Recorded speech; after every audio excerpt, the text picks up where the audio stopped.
দেখো যেটা আমি প্রথম থেকে আবার শুরু করছি, হ্যাঁ, আশা করছি আর অসুবিধা হবে না। তাহলে আমরা আজকে যে জিনিসটা মেনলি কভার করতে চাইছি, জানি না অনেকটা সময় চলে গেল, কতটা কি পারবো, সেটা হচ্ছে যে এফেক্টিভ নিউক্লিয়ার চার্জ, স্কিনিং এফেক্ট, সেখান থেকে স্ল্যাটার রুল, এই নিয়ে আলোচনা আমরা আগের দিন বেশ কিছুটা করেছিলাম। তো সেই আলোচনাতে আরো বেশ কিছু প্রবলেমস বা এই ধরনের এক্সারসাইজ কিছু করতে হবে, সেই জন্য আমরা এইটা আর একবার একটুখানি কথাবার্তা বলবো। তারপর আমরা যে জায়গাটা মেন এমফ্যাসিস দেবো সেটা হচ্ছে কি, এই যে আগের দিন আমরা বলেছিলাম যে এসপিডিএফ, এই যদি চারটে অরবিটাল আমি কনসিডার করি, তাহলে চারটে অরবিটালের মধ্যে হচ্ছে এস অরবিটালে পেনিট্রেশন পাওয়ার বেশি, followed by P orbital, then D orbital, then F orbital. তাহলে এর লজিকটা কি এবং এইটা কিরকম করে তোমার এই স্ক্রিনিং কনস্ট্যান্ট বা এফেক্টিভ নিউক্লিয়ার চার্জটাকে অ্যাফেক্ট করছে, সেই পার্টটা একটুখানি দেখা। এবং তারপরেই আমরা যেটা করবো যে তিনটে ইম্পর্টেন্ট কনসেপ্ট যা শিখে নেবো, একটা হচ্ছে রিলেটিভিস্টিক এফেক্ট, একটা ইনার্ট ফেয়ার এফেক্ট, আর একটা হচ্ছে ল্যান্থানাইড কন্ট্রাকশন। ঠিক আছে? আচ্ছা, আমরা আগের দিনে যে জায়গায় যেটা আলোচনা করেছিলাম সেটা একটুখানি রিভাইজ করে নিচ্ছি। সেটা হচ্ছে এই যে এফেক্টিভ নিউক্লিয়ার চার্জ, যে জিনিসটা আমরা বলছি, সেই এফেক্টিভ নিউক্লিয়ার চার্জটা আমরা ডিফাইন করেছিলাম।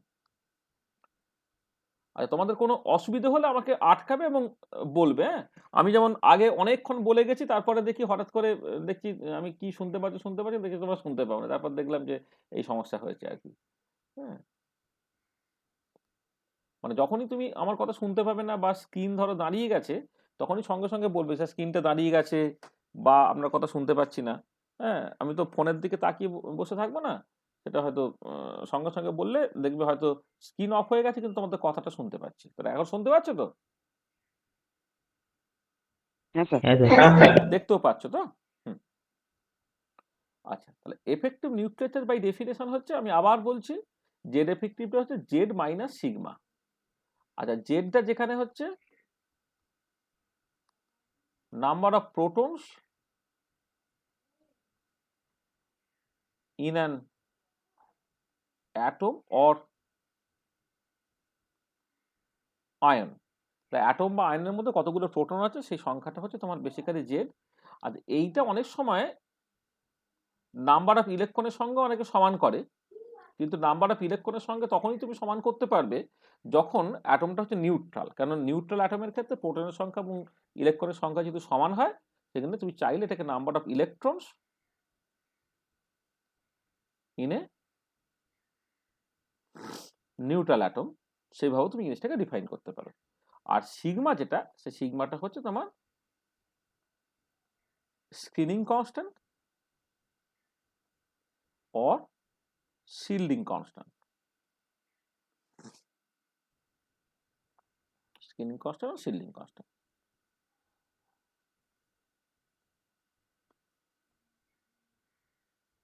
ঠিক আছে তো?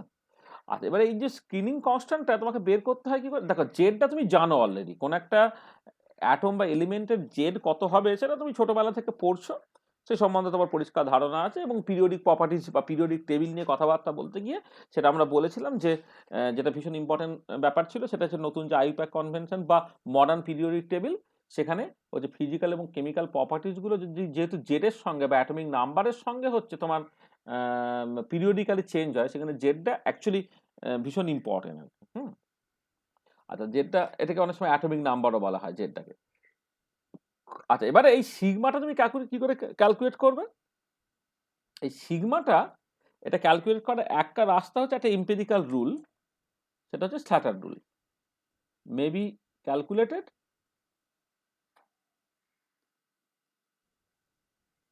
ইউজিং অ্যান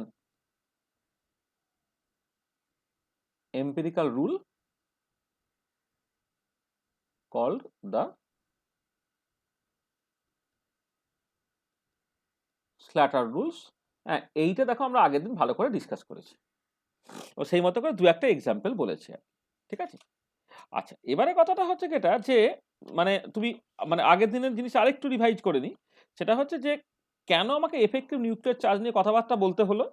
কারণ এফেক্টিভ নিউক্লিয়ার চার্জ নিয়ে কথাবার্তা বলতে হলো, তার কারণটা হচ্ছে আমি যখন ধরো একটা অ্যাটম কনসিডার করি, অ্যাটমের কেন্দ্রে নিউক্লিয়াস থাকে, যেখানে প্রোটনের সংখ্যা হচ্ছে জেড। সেখানে প্রোটনও থাকে, নিউট্রনও থাকে, কিন্তু নিউট্রন হচ্ছে ইলেকট্রিক্যাল নিউট্রাল, এটা প্রোটনটাই অ্যাকচুয়ালি ইম্পর্টেন্ট রোলটা প্লে করছে। আচ্ছা, এবারে এইটাকে কেন্দ্র করে যখন তুমি একটা অ্যাটম কনসিডার করছো, হ্যাঁ, অ্যাটম যখন কনসিডার করছো, এমনিতে বাইরে যেটা থাকে তারা হচ্ছে বেসিক্যালি ইলেকট্রন, এবং ইলেকট্রনটা হচ্ছে নেগেটিভলি চার্জ। এবার সেই ইলেকট্রনটাকে তুমি কি ধরবে? ইলেকট্রনটাকে পার্টিকেল ধরবে না ইলেকট্রনটাকে ওয়েভ ধরবে? মডার্ন যে কোয়ান্টাম মেকানিক্যাল কনসেপ্ট, সেই কনসেপ্ট অনুযায়ী হচ্ছে তোমার ইলেকট্রন অ্যাকচুয়ালি হচ্ছে একটা ওয়েভের মতো মানে হচ্ছে মানে মানে যে তার শুধুমাত্রই পার্টিকেল ক্যারেক্টার আছে সেরকম নয়, তার ওয়েভ ক্যারেক্টারও আছে। ওয়েভ ক্যারেক্টার আছে মানে তুমি ভাবতে পারো একটা ইলেকট্রন ক্লাউডের মতো। মানে এইখানে এই ধরো সবচেয়ে বাইরের কক্ষে একটা ইলেকট্রন তুমি কনসিডার করছো, যার চার্জ হচ্ছে -e। এবারে যদি ওয়ান ইলেকট্রন সিস্টেম হতো তখন এদের মধ্যে জাস্ট সিম্পলি অ্যাট্রাকটিভ ফোর্সটাই থাকতো। ঠিক আছে? বাইরে ইলেকট্রনটার প্রতি শুধুমাত্র অ্যাট্রাকটিভ ফোর্সটাই থাকতো, কখন না ওয়ান ইলেকট্রন সিস্টেম যখন তুমি কনসিডার করছো। এটা হচ্ছে ওয়ান ইলেকট্রন সিস্টেমের জন্য, যার উপরে বোর থিওরি দাঁড়িয়ে আছে ওয়ান ইলেকট্রন সিস্টেমের ক্ষেত্রে। কিন্তু যখনই তুমি এইটাকে জাস্ট তুমি এখন মেনি ইলেকট্রন সিস্টেমে চলে গেলে,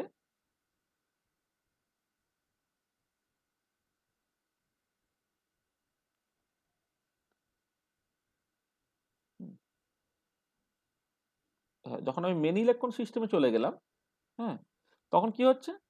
ধরো এইখানে একটা হয়তো ইলেকট্রন আছে, তার ভেতরে কিন্তু প্রচুর ইলেকট্রন আছে। মানে এখানে কিন্তু প্রচুর ইলেকট্রন আছে, মানে মেনি ইলেকট্রন সিস্টেমের ক্ষেত্রে। তাহলে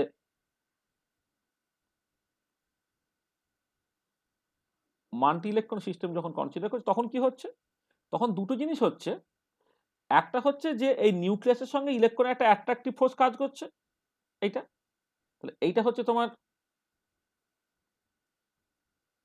অ্যাট্রাকশন বিটুইন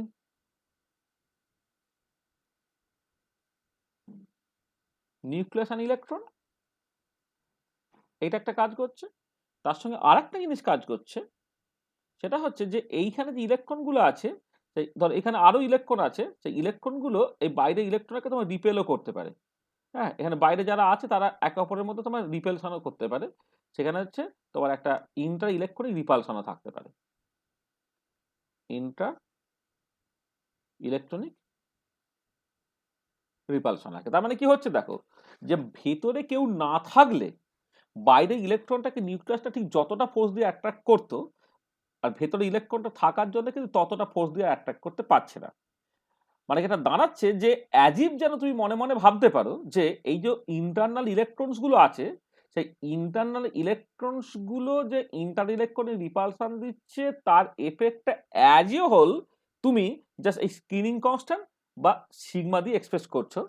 এবং তার জন্য যেটা কি হচ্ছে যে এফেক্ট, এই যে বাইরে যে ইলেকট্রন ক্লাউডটা, মানে আমি একদম সর্ববহিষ্ঠ কক্ষের একটা ইলেকট্রনের উপরে নিউক্লিয়াসের কি অ্যাট্রাকশন বা কি এফেক্ট সেটাকে দেখানোর জন্য আমাকে জাস্ট কোনো ইলেকট্রন না থাকলে যে অ্যাট্রাকশন হতো তার থেকে কিছুটা পার্ট বাদ দিতে হচ্ছে।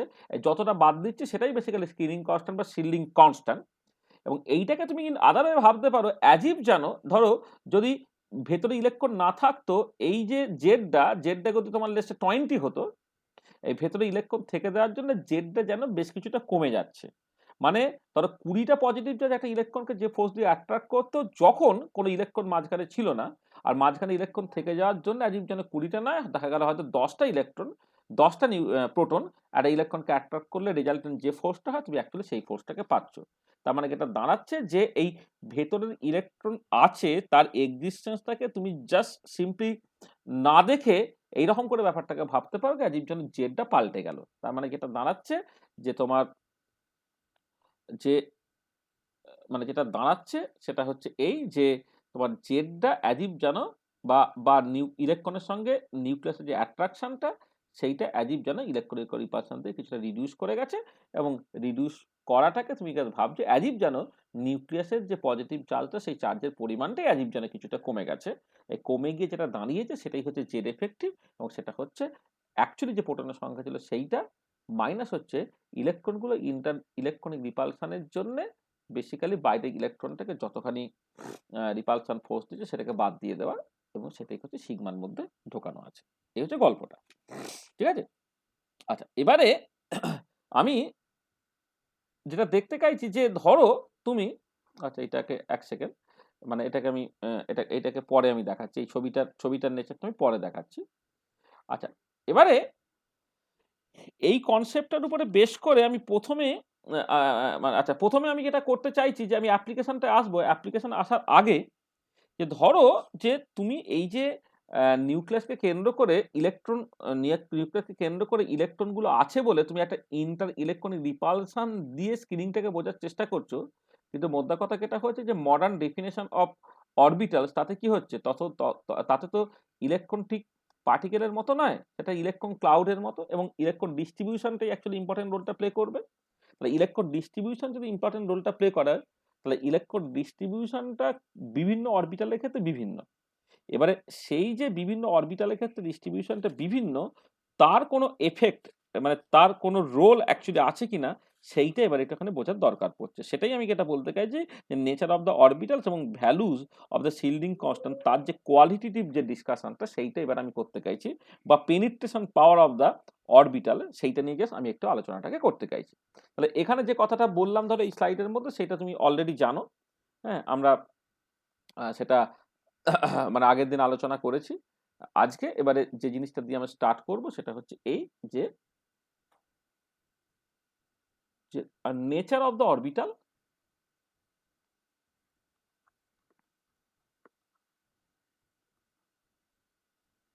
nature of the orbital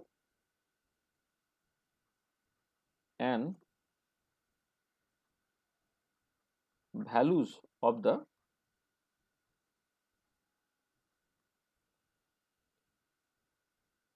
screening constant, এটা তার সঙ্গে হচ্ছে আমি যেটা দেখতে চাইব পেনিট্রেশন পাওয়ার অফ অরবিটাল। মানে ব্যাপারটা কিরকম, যে তুমি জানো যে এই যে তোমার নিউক্লিয়াসকে কেন্দ্র করে ইলেকট্রন ক্লাউডটা ঠিক এক্স্যাক্টলি কি রকম ভাবে ডিস্ট্রিবিউটেড থাকবে, বা ইলেকট্রন ডেনসিটিটা কি রকম ভাবে ডিস্ট্রিবিউটেড থাকবে, সেটা কিন্তু নির্ভর করে তোমার অ্যাজিমুথাল কোয়ান্টাম নাম্বার এল এর উপরে, এবং এল এর ভ্যালু কত তার উপরে নির্ভর করে বিভিন্ন রকমের অরবিটাল পাওয়া যাচ্ছে, S P D F orbital ইত্যাদি ইত্যাদি। তাহলে ধরো যেটা ইম্পর্টেন্ট যে angular distribution of electron density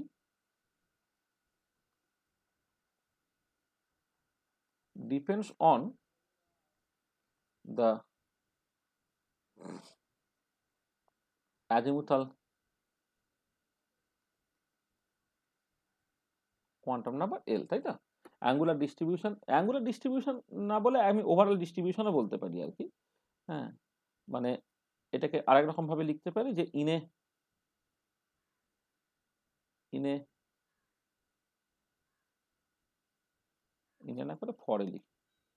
মানে আমার আসলে যেটা হচ্ছে যে তোমার ধরো প্রিন্সিপাল কোয়ান্টাম নাম্বার এন, সেটা 1 না 2 না 3 না 4 তার মতো করে বেসিক্যালি নিউক্লিয়াসের থেকে ইলেকট্রনের ডিসটেন্সটা ইউজুয়ালি গভর্ন হয়। বোর থিওরিতে যেহেতু শুধুমাত্র একটাই প্রিন্সিপাল কোয়ান্টাম নাম্বার আছে, তাই বোর থিওরি অনুযায়ী যদি তুমি সবকিছু ভাবার চেষ্টা করো, তাহলে তো অবভিয়াসলি হচ্ছে n = 1 এর পরে 2 আছে, n = 2 এর পরে 3 আছে, n = 2 এর পরে 3 আছে, and so on so on. কিন্তু কথা যেটা হচ্ছে যে যখন তুমি মডার্ন কোয়ান্টাম মেকানিক্সে আসবে, যেখানে সমারফিল্ড থিওরি আসবে বা অরবিটালের কনসেপ্ট আসবে, তখন যেটা দাঁড়াচ্ছে আর কি, for a particular principal quantum number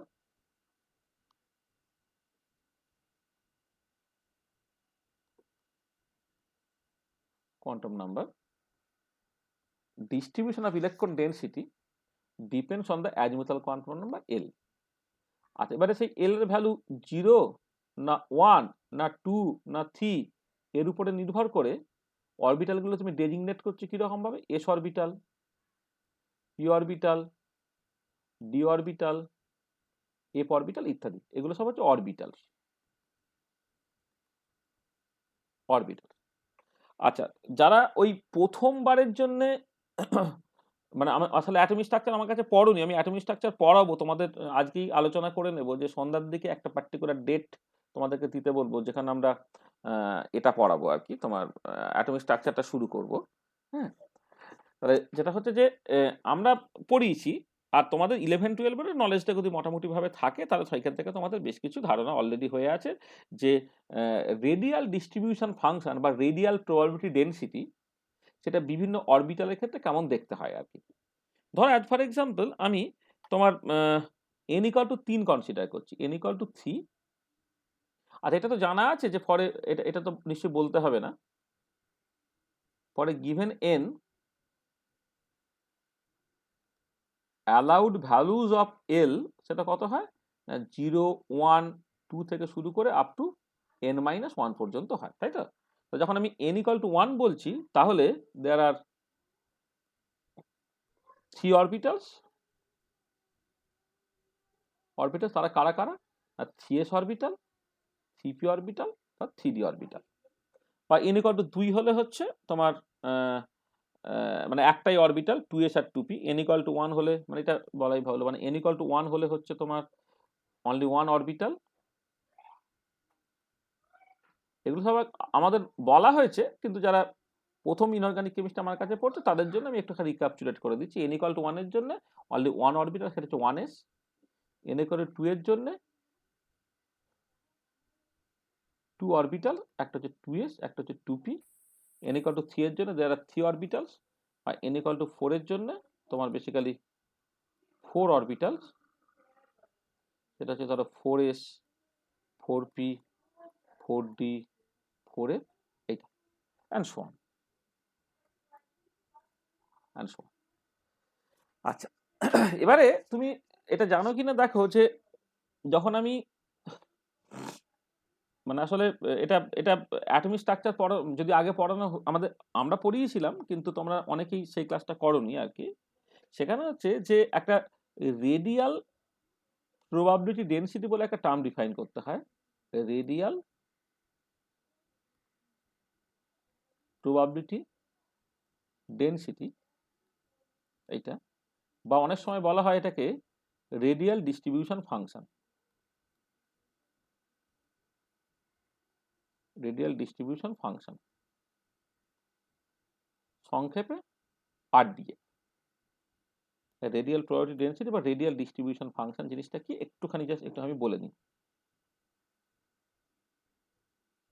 আর এই জিনিসটা কি দেখো, যেটা কথা হচ্ছে যে তোমার কোয়ান্টাম মেকানিক্স অনুযায়ী তোমার মানে এখন আর ইলেকট্রনটাকে তুমি একটা পার্টিকেলের মতো ভাবছো না তো, ইলেকট্রনটাকে পার একটা প্রবাবিলিটির টার্মসে তোমাকে সবকিছু ভাবতে হবে আর কি। ধরো এই হচ্ছে তোমার নিউক্লিয়াস আছে। আচ্ছা নিউক্লিয়াসকে কেন্দ্র করে তুমি যেটা দেখতে পাবে যে মানে তোমার একটা 3 ডাইমেনশনাল রিজিয়ন আছে যেখানে ইলেকট্রনকে পাওয়ার একটা ফাইনাইট প্রবাবিলিটি আছে, এবং সেটাকে ইউজুয়ালি লোকে ট্র্যাডিশনালি অরবিটাল বলে। মানে অরবিটালের ট্রু ডেফিনেশনটা তুমি এইরকম ভাবে ভাবতে পারো যে this is nothing but the one electron wave function. ঠিক আছে, হাইড্রোজেন বা হাইড্রোজেন লাইট সিস্টেমের জন্য যে ওয়েভ ফাংশনটা সেটাই বেসিক্যালি হচ্ছে তোমার অরবিটাল। কিন্তু আবার ইনঅর্গানিক বা অর্গানিক কেমিস্ট্রিতে ভিজুয়ালাইজেশন নিয়ে তোমরা যদি ইন্টারেস্টেড হয়, ভিজুয়ালাইজ যদি ঠিক ঠিক করে করতে থাকে, তাহলে তুমি এইভাবে ব্যাপারটাকে ভাবো যে অরবিট হচ্ছে নিউক্লিয়াসকে কেন্দ্র করে একটা সার্কুলার বা ইলেকট্রিক্যাল পাথ, যেটা 2 ডাইমেনশনাল, যেটা দিয়ে তোমার বেসিক্যালি ইলেকট্রনটা মুভ করছে, যেখানে ইলেকট্রন একটা পার্টিকেল। আর অরবিটাল হচ্ছে যেখানে ইলেকট্রনটাকে একটা জাস্ট ওয়েভ ভাবা হচ্ছে। সেটা জাস্ট গল্পটা হচ্ছে এই যে নিউক্লিয়াসকে কেন্দ্র করে একটা 3 dimensional region where there is a finite probability of finding the electron. তাহলে এবারে ধরো এই যদি আমার নিউক্লিয়াস হয়, নিউক্লিয়াসকে কেন্দ্র করে আমি একটা কাজ করছি যে তোমার একটা স্ফেরিক্যাল রিজিয়ন কনসিডার করছি। হ্যাঁ, যে রেডিয়াসটা হচ্ছে ধরো r for the time being.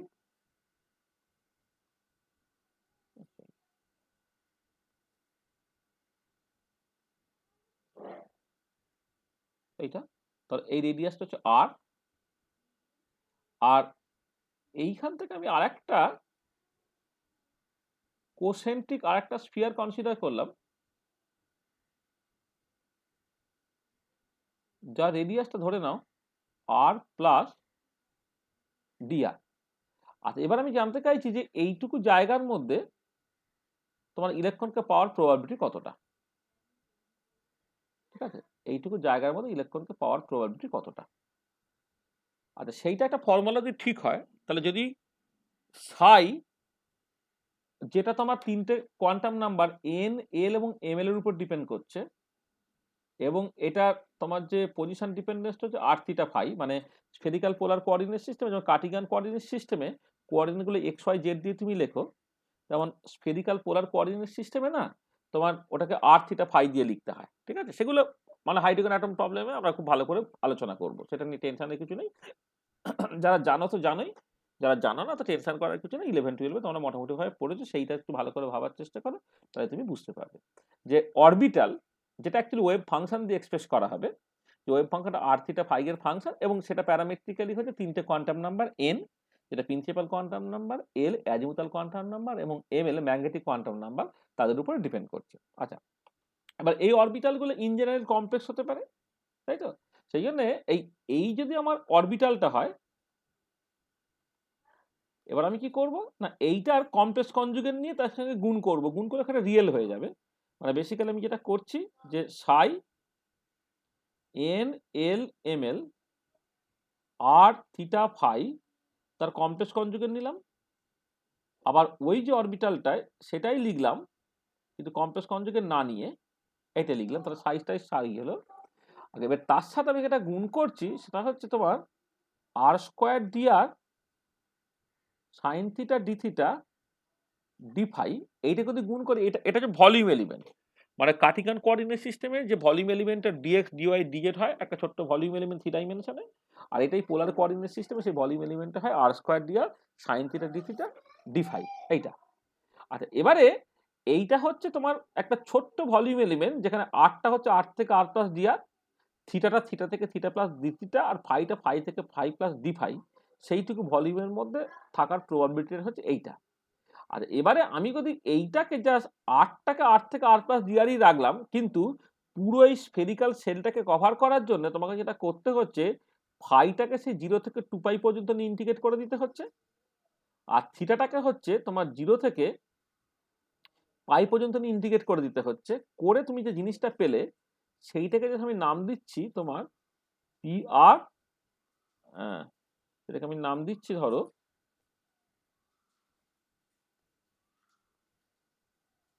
P R D আর, এরকম নাম দিচ্ছি।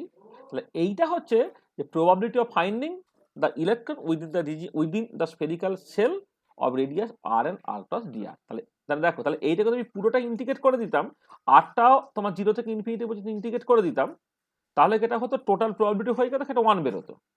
যদি আমি কোনো ইন্টিগ্রেশন না করতাম, তাহলে একটা ছোট্ট ভলিউম এলিমেন্ট, যেখানে আরটা আর থেকে আর প্লাস ডি আর, থিটাটা থিটা থেকে থিটা প্লাস ডি থিটা, আর ফাইটা ফাই থেকে ফাই প্লাস ডি ফাই, তার মধ্যে প্রবাবিলিটি দিয়ে দিত। আর যখন আমি জাস্ট আর এর উপর কোনো ইন্টিগ্রেট করছি না, তো থিটার উপর ইন্টিগ্রেট করছি এবং ফাই এর উপর ইন্টিগ্রেট করছি, তাহলে যে জিনিসটা পাচ্ছি সেইটা হচ্ছে এই যে জিনিসটা, এইটা বেসিক্যালি তোমার হচ্ছে প্রবাবিলিটি অফ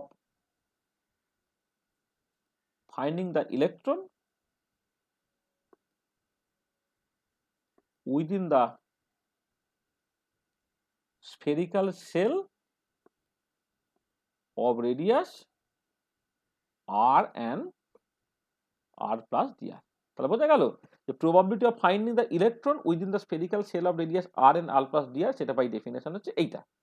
আর এবারে যদি তুমি ডিআরটাকে 1 ধরে নাও, যে ইফ ডিআর ইকুয়াল টু 1, অর্থাৎ যে স্ফেরিক্যাল সেলটা তুমি কনসিডার করছো spherical shell of with unity, তার মানে উই কনসিডার এ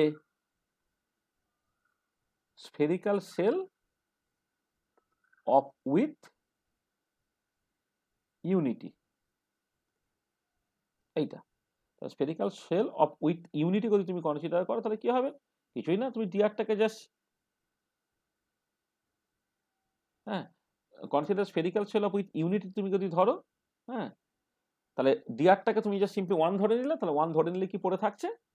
পড়ে থাকতে দেখো পি আর, মানে দুদিক থেকে আজিব যেন ডিআর এর জায়গায় 1 করে দাও, এখানে ডিআর এর জায়গায় 1 করে দাও, তাহলে কি দাঁড়াচ্ছে? এটা দাঁড়াচ্ছে সেটা বেসিক্যালি হচ্ছে আর স্কোয়ার টার্মটা বাইরে চলে আসছে, ইন্টিগ্রাল ইন্টিগ্রাল থিটাটা হচ্ছে তোমার 0 থেকে পাই, ফাইটা হচ্ছে 0 থেকে 2 পাই। আর এইটা এই সাইজটা সাই মানে সাই মডিউলাসের স্কোয়ার, এইভাবে লিখতে পারো তুমি এন এল এম এল, এটা ডিপেন্ড করছে আর থিটা ফাই এর উপরে, এটা মডিউলাসের স্কোয়ার করে দিলাম আমি, মানে মডিউলাসের স্কোয়ার মানে হচ্ছে সাইজটার সাই, হ্যাঁ। এটা যদি অরবিটাল কোনো কারণে রিয়েল হয়ে যায় তাহলে জাস্ট সিম্পলি স্কোয়ার হয়ে যাবে, আদারওয়াইজ কিন্তু যদি ওটা কমপ্লেক্স নাম্বার হয়, অর্থাৎ এ প্লাস আইবি টাইপের হয়, তাহলে এ প্লাস আইবি ইন্টু এ মাইনাস আইবি, সেটাই এর পার্টের মধ্যে আছে আর কি। তার সঙ্গে যেটা পড়ে রইল sine theta d theta d phi. তাহলে এই যে পিয়ারটা, this is known as the, this is called radial probability density or the radial distribution function.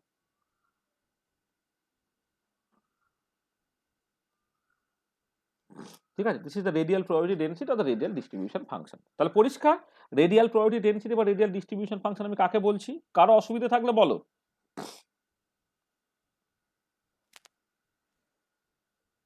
ঠিক আছে, হ্যাঁ স্যার। আচ্ছা দেখো, কোনো অসুবিধা হলেই বলবে। আচ্ছা, আমি আসলে এগুলো পরপর করে বলবো বলেছিলাম, এগুলো পরে আমি অ্যাডজাস্ট করে দিচ্ছি। আগে দেখো, এবারে তুমি যদি এই বিভিন্ন অরবিটালের ক্ষেত্রে এই প্লটটাকে করতে চাও, তাহলে প্লটের নেচারগুলো কেমন হয় তোমাকে দেখাই দু একটা কেসে। ধরো আমি রেডিয়াল ডিস্ট্রিবিউশন ফাংশন প্লট করছি, রেডিয়াল ডিস্ট্রিবিউশন ফাংশন প্লট করছি কার জন্য? ধরে নাও 1s অরবিটালের জন্য। আর সেটাকে প্লট করছি আর এর রেসপেক্টে। আরটা হচ্ছে তোমার distance of the electron from the nucleus, মানে নিউক্লিয়াস থেকে দূরত্ব, সেটাকে আর এর রেসপেক্টে প্লট করা হচ্ছে। আচ্ছা, যদি তুমি জাস্ট 1s অরবিটাল দেখো, সেই 1s অরবিটালের ক্ষেত্রে ছবিটা হচ্ছে, কি বললো রে বাবা?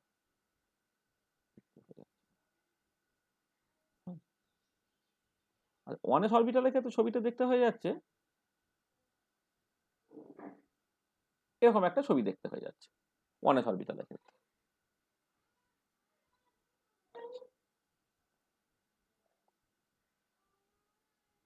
মানে ভীষণ স্ট্রিক্টলি যে ছবিটা আঁকা হচ্ছে সেরকম নয়, মোটামুটি কোয়ালিটেটিভলি ছবির নেচারটা বুঝতে পারলেই তোমার চলবে আর কি। আচ্ছা, তারপর আরডিএফ অফ 2s অরবিটাল তুমি যদি দেখো, সেটা আর এর রেসপেক্টে প্লট করলে ছবিটা দেখতে হয় এরকম টাইপের দেখতে হচ্ছে।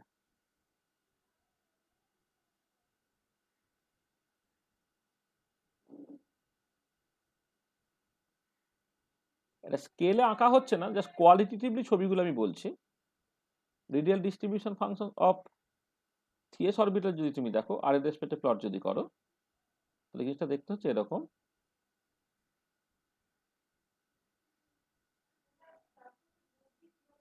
এরকম দেখতে হচ্ছে, হ্যাঁ। বা 4s এর ক্ষেত্রে যদি তুমি দেখো,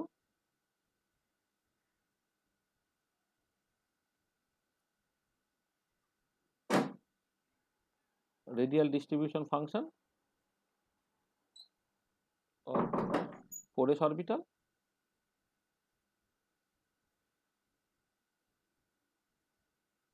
সরি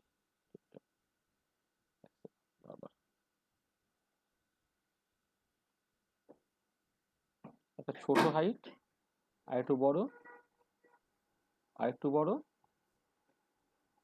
শেষেরটা অনেকটা বড়, এরকম দেখতেই ছবি।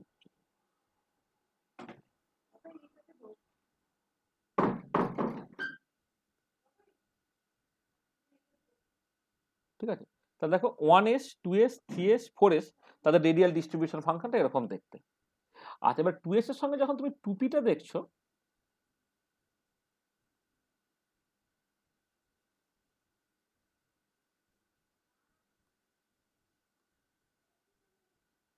RDF অফ 2p অরবিটাল যখন দেখছো as a function of r, ছবিটা কিন্তু এরকম দেখতে হলো 2p টা। আচ্ছা, 3p যখন তুমি দেখবে,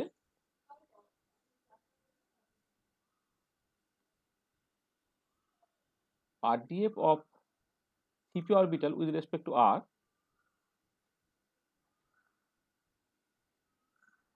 এইটা।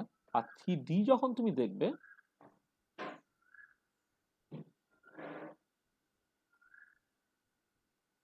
RDF of 3d orbital, তখন দেখতে হচ্ছে, হ্যাঁ। এটা আর রেসপেক্টে যখন প্লট করছো, হ্যাঁ। ঠিক একই রকম ভাবে তোমার 4p বা 4d এই ধরনের, এখানে জায়গা নেই কিন্তু আমি ঠিক আছে এঁকে দিচ্ছি। তাহলে এখানে 4p টা আঁকি, 4d আর 4f টা নয় পরের পাতায় আঁকবো। আর এখানে যদি তুমি 4p টাকে আঁকো with respect to r,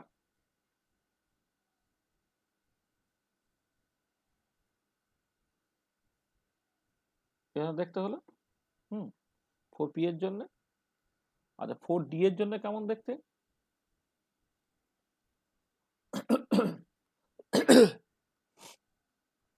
radial distribution function of 4d orbital with respect to r কে তুমি প্লট করো।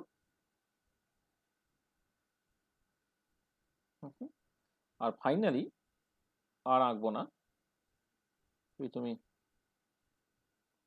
Radial distribution function of 4f orbital দেখো, তো সেটা দেখতে হচ্ছে তোমার এখানে দেখতে হচ্ছে। দেখে তাহলে এই হচ্ছে তোমার রেডিয়াল ডিস্ট্রিবিউশন ফাংশনের ছবিটা। আচ্ছা, ছবিটা আঁকার সুবিধার জন্য তুমি দেখো এই কতগুলো ম্যাক্সিমা পাবে বা কতগুলো জিরো দিয়ে যাবে সেইটা তুমি যদি দেখো, তাহলে এই নাম্বার অফ রেডিয়াল নোডটা যদি তুমি মাথায় থাকে তাহলে তুমি ছবিটাকে আঁকতে পারবে। যে দেখো কিছু কোয়ালিটেটিভ ব্যাপার আছে, যে এই মানে আর ইকুয়াল টু জিরোর কাছাকাছি আর স্কোয়ারের মতো না, আর টু দি পাওয়ার 4 এর মতো না, আর টু দি পাওয়ার 6 এর মতো, সেই ধরনের কিছু সিরিয়াস ব্যাপার ট্যাপার আছে, সেগুলো তুমি বাদ দাও। সেগুলোকে বাদ দিলেও মোটামুটিভাবে একটা কোয়ালিটির ছবি আঁকতে গেলে তোমাকে যে জিনিসটা অন্তত মাথায় রাখতে হবে সেটা হচ্ছে number of radial nodes. Node মানে হচ্ছে তোমার কোথায় কোথায় প্রবাবিলিটিটা শূন্য হচ্ছে বা রেডিয়াল ডিস্ট্রিবিউশন ফাংশনটা জিরো হচ্ছে। দেখো 1s এর ক্ষেত্রে কোথাও জিরো হচ্ছে না। আর এই যখন মানে মানে এটা আর ইকুয়াল টু জিরো মানে নিউক্লিয়াস, সেই নিউক্লিয়াসের প্রবাবিলিটি ডেন্সিটিটা শূন্য, সেটা ঠিক আছে।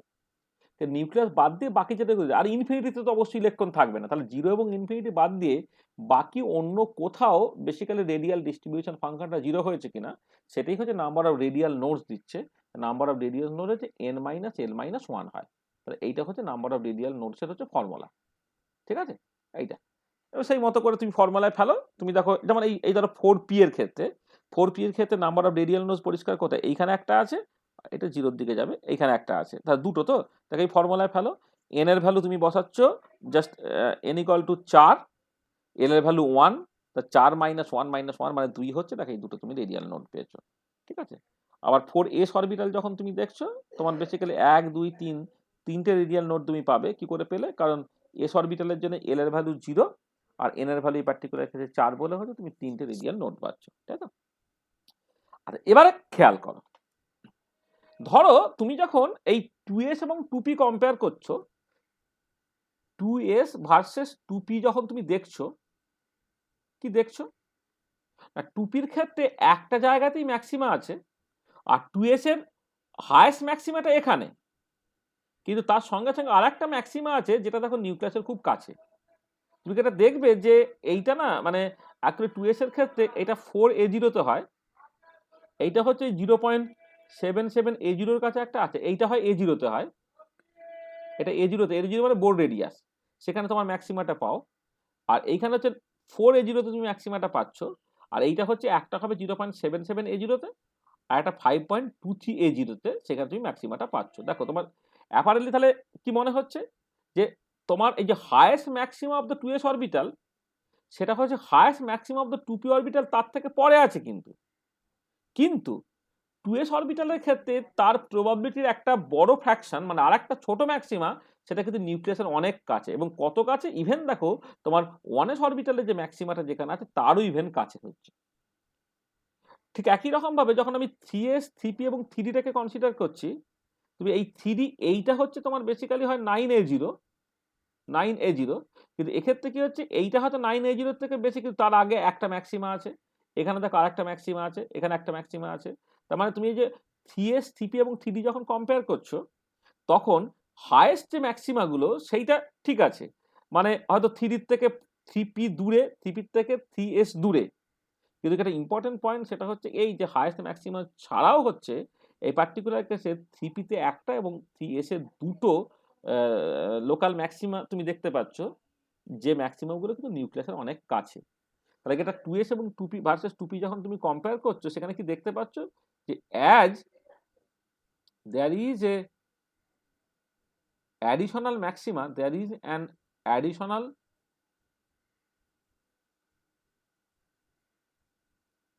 maximum of 2s orbital near the nucleus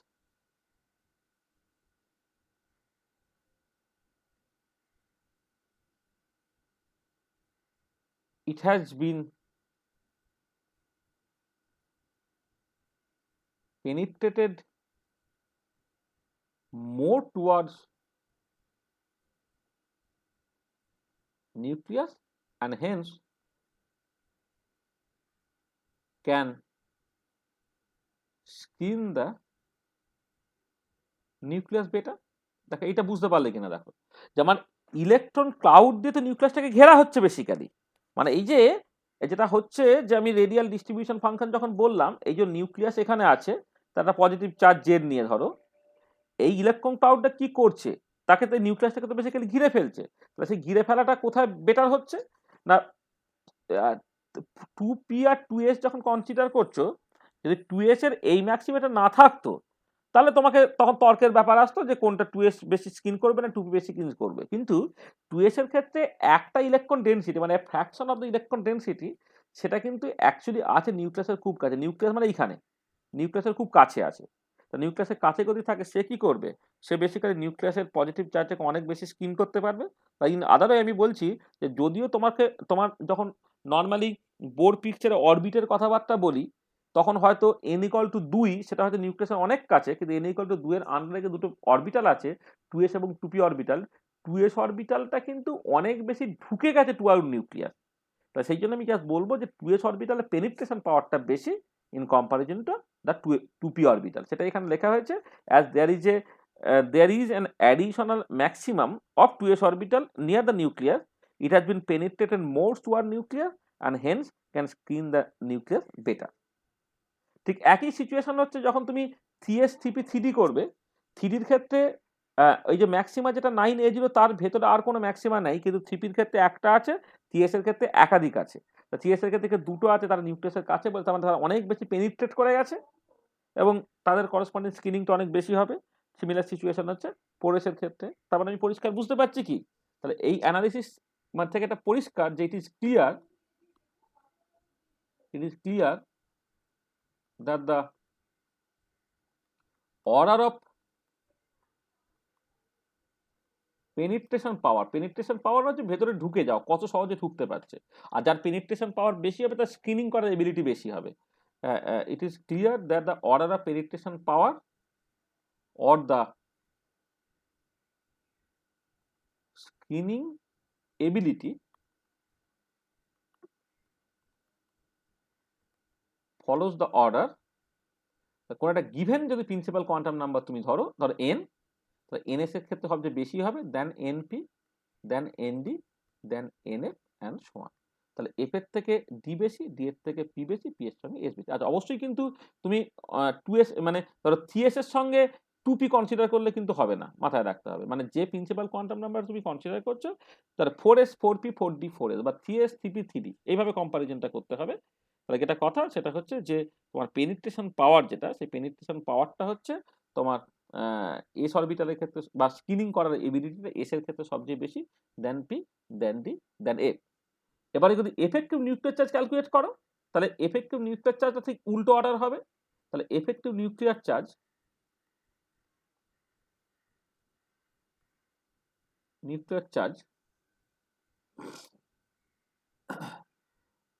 follows the order, কি হবে এটা, এনএস এর ক্ষেত্রে সবচেয়ে তখন কম হয়ে যাবে, মানে এসে ইলেকট্রন থাকলে সেটা সবসময় কম হয়ে যাচ্ছে, এনএস, এনপি, এনডি, এনএস।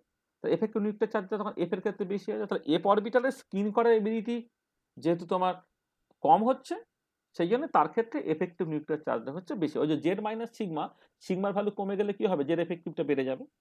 ঠিক আছে, তো দেখো এই যে জিনিসটা আমি বলতে চেয়েছিলাম যে nature of the orbitals and values of shielding constant or screening constant or the penetration power, সেই পার্টটা আমি তোমাদের বোঝাতে পারলাম কিনা বা এটা পরিষ্কার কিনা বলো। স্যার হ্যাঁ বলো। স্যার ওই লাস্টের অর্ডারটা বুঝতে পারলাম না, এফেক্টিভ নিউক্লিয়ার চার্জের। এটা কিছুই না, এই তো ওটার মানে একবার বেসিক্যালি বলুন। কি, এই যে আমি পেনিট্রেশন পাওয়ার স্ক্রিনিং কস্টটা এই অর্ডারে বলেছি, তো তার মানে কি সিগমা যদি তুমি ধরো, মানে তুমি যদি সিগমার কথা বলো, সিগমাটা কার জন্য সবচেয়ে বড়, এনএস এর সবচেয়ে বেশি, then sigma for the n p, then sigma for the n d, then sigma for the n f. এটা তো হ্যাঁ, তাহলে এবারে জেড এফেক্টিভটা কত, জেড এফেক্টিভ তো জেড মাইনাস সিগমা, ঠিক আছে। তো তা সিগমা যত বেশি হবে জেড এফেক্টিভটা কি হবে তত কম হবে। সেটাই লিখেছি। তাহলে জেড এফেক্টিভ ফর এন এসটা সেটা সবচেয়ে কম হবে, Z effective for n p orbital এইটা, Z effective for n d orbital সেটা, তারপরে Z effective for n f orbital, এটা হবে, এই অর্ডারটা হবে। বোঝা গেল? হ্যাঁ স্যার, বুঝতে পেরেছি। হ্যাঁ স্যার।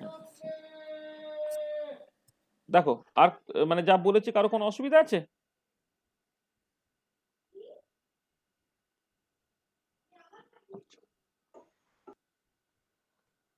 আচ্ছা, ঠিক আছে তো? হ্যাঁ স্যার। আচ্ছা, ঠিক আছে। দেখো কারো কারো কোনো সমস্যা হলে বলো, যে একদম পরিষ্কার একদম জলের মতো ঝরঝরে হচ্ছে কিনা, মানে একদম চোখের সামনে ইনঅর্গানিক কেমিস্ট্রিটাকে ভাসাতে হবে আর কি। হ্যাঁ, মানে ভিজুয়ালাইজেশনটা তোমার দরকার, যে অ্যাকচুয়ালি কি হচ্ছে টচ্ছে। হুম, ঠিক আছে। আচ্ছা আচ্ছা, যদি ঠিক থাকে তাহলে এবারে নেক্সট আমি যে জিনিসগুলোতে আসছি, আমি জাস্ট ওই এর কিছু অ্যাপ্লিকেশনসটা দেখতে চাইছি। হ্যাঁ, মানে স্ল্যাটার রুল এবং সেখান থেকে এফেক্টিভ নিউক্লিয়ার চার্জ, তার বেশ কিছু অ্যাপ্লিকেশন জাস্ট আমি একটুখানি দেখে নিতে চাইছি। আচ্ছা, ব্যাপারটা কিরকম? ব্যাপারটা হচ্ছে যে তুমি যখন বোর থিওরি পড়েছিলে, বোর থিওরিতে কনসেপ্টটা ছিল অরবিট, এবং সেইখান থেকে তুমি ওয়ান ইলেকট্রন সিস্টেমের ক্ষেত্রে এনার্জি ক্যালকুলেট করেছো, এনার্জি ক্যালকুলেট করে সেক্ষেত্রে আয়নাইজেশন পোটেনশিয়াল ক্যালকুলেট করা হয়েছে, বা সেখান থেকে বিভিন্ন রকমের স্পেকট্রাল লাইন টাইন এক্সপ্লেন করা হয়েছিল আর কি। এবারে কথাটা হচ্ছে যে যদি মেনি ইলেকট্রন সিস্টেম হয়, তাহলে মেনি ইলেকট্রন সিস্টেমের ক্ষেত্রে আমি আয়নাইজেশন এনার্জিটা ক্যালকুলেট করবো কত। মানে বোর থিওরি দিয়ে যে আয়নাইজেশন এনার্জির এক্সপ্রেশনটা তুমি বের করো, সেইটা তো ওয়ান ইলেকট্রন সিস্টেমের জন্য সত্যি। তাহলে মেনি ইলেকট্রন সিস্টেমের জন্য আমি আয়নাইজেশন পোটেনশিয়াল বা ইলেকট্রন অ্যাফিনিটি এই জিনিসগুলো আমি বের করবো কি করে আর কি, সেইটা আমি দেখতে চাইছি আর কি। জাস্ট নেক্সট একটা অ্যাপ্লিকেশন আমি দেখতে চাইবো, সেটা হচ্ছে calculation of ionisation potential and electron affinity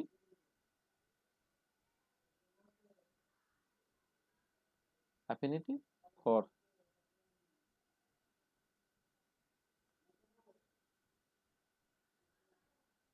many electron system, সেইটা একটুখানি ভাবে দেখে নিতে চাই।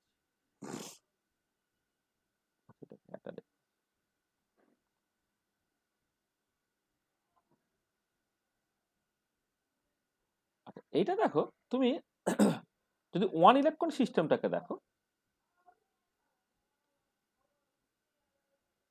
ওয়ান ইলেকট্রন সিস্টেমের ক্ষেত্রে কোনো ইন্টার ইলেকট্রনিক রিপালশন নেই, তাহলে এক্ষেত্রে নো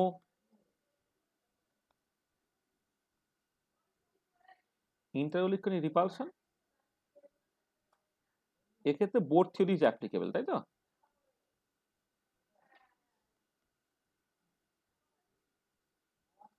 বোর থিওরিটা অ্যাপ্লিকেবল।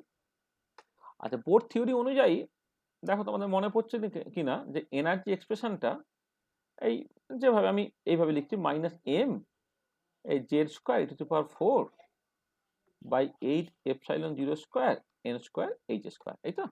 তাহলে minus M Z square to the power 4 by 8 epsilon 0 square N square H square, এইটা ছিল তোমার এনার্জি এক্সপ্রেশনটা, ঠিক আছে? আচ্ছা, এবারে তুমি খেয়াল করে দেখো যে এইখান থেকে একটা আয়নাইজেশন পোটেনশিয়াল আমি বের করতে পারি।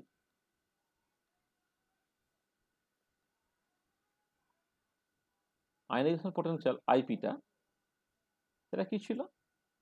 এটা বেসিক্যালি ছিল হচ্ছে তোমার ওই, মানে আসলে পরপর পরপর স্টেপগুলো মেমোরাইজ করার চেষ্টা করো, যে তুমি যেটা করলে যে এই যদি এখানে এখানে এন এর ভ্যালু, এনটা হচ্ছে প্রিন্সিপাল কোয়ান্টাম, মানে এন এর ভ্যালুটা 1 2 3 ডট ডট ডট, আর বাকি ভ্যালুগুলো তুমি জানো। এমটা হচ্ছে mass of the electron, Z হচ্ছে অ্যাটমিক নাম্বার, ই হচ্ছে ইলেকট্রনের চার্জ, এপসাইলন 0 হচ্ছে absolute permittivity of the vacuum, এনটা হচ্ছে কোয়ান্টাম নাম্বারটা আমি অলরেডি বলে দিয়েছি, আর এইচ হচ্ছে প্লাঙ্ক কনস্ট্যান্ট। আর এবারে আয়নাইজেশন পোটেনশিয়াল বের করার জন্য তোমাকে কি করতে হয়?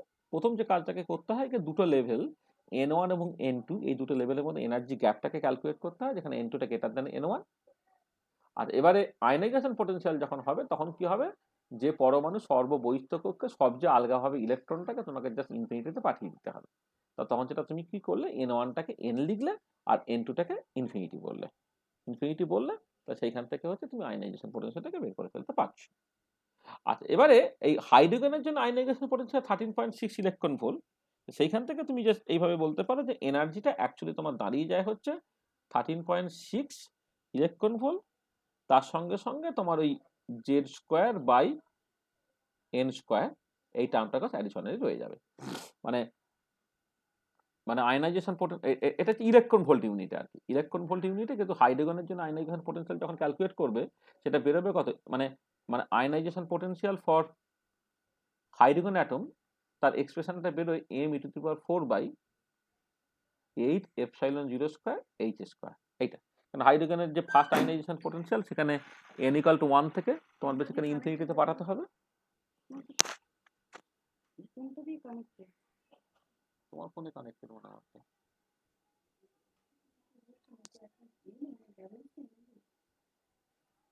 একটু ধরো তো, একটু ধরো আমার ফোনে।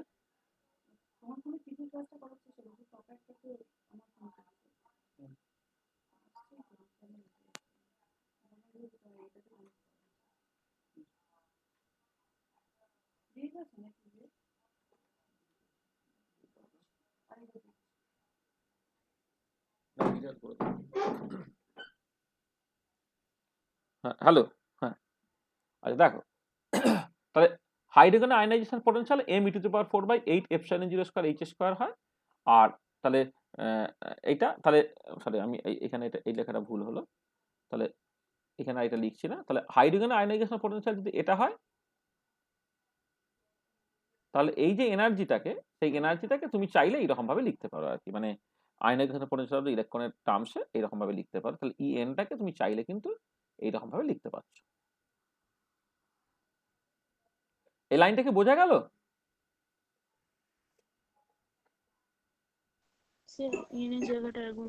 হ্যাঁ এই তো দেখো, মানে ব্যাপারটা হচ্ছে যে আমি আচ্ছা আর একটুখানি ফেঁদেই বলছি যে তোমার ধরো এই ডেল্টা ইটা তুমি ক্যালকুলেট করছো, ধরো n1 থেকে n2 লেভেলে একটা ইলেকট্রন যাচ্ছে, তা তার জন্য এনার্জি গ্যাপটা কতটা হবে? এটা বেসিক্যালি হচ্ছে এই en2 মাইনাস en1, এটা এই যে গ্যাপটা এইটা, সেটা কত? en2টা হচ্ছে minus m Z square e⁴ divided by 8 epsilon 0 square n2 square H square minus of m Z square e⁴ divided by 8 epsilon 0 square n1 square H square. এইটা তাহলে তুমি যদি মাইনাসে মাইনাসে প্লাস করে দাও তাহলে কি দাঁড়াচ্ছে দেখো যে m Z square e⁴ divided by 8 epsilon 0 square H square যদি তুমি কমন নিয়ে নাও পড়ে থাকে কত 1/n1 square minus 1/n2 square, তাই তো? আচ্ছা এবারে ফর হাইড্রোজেন অ্যাটম কি হবে?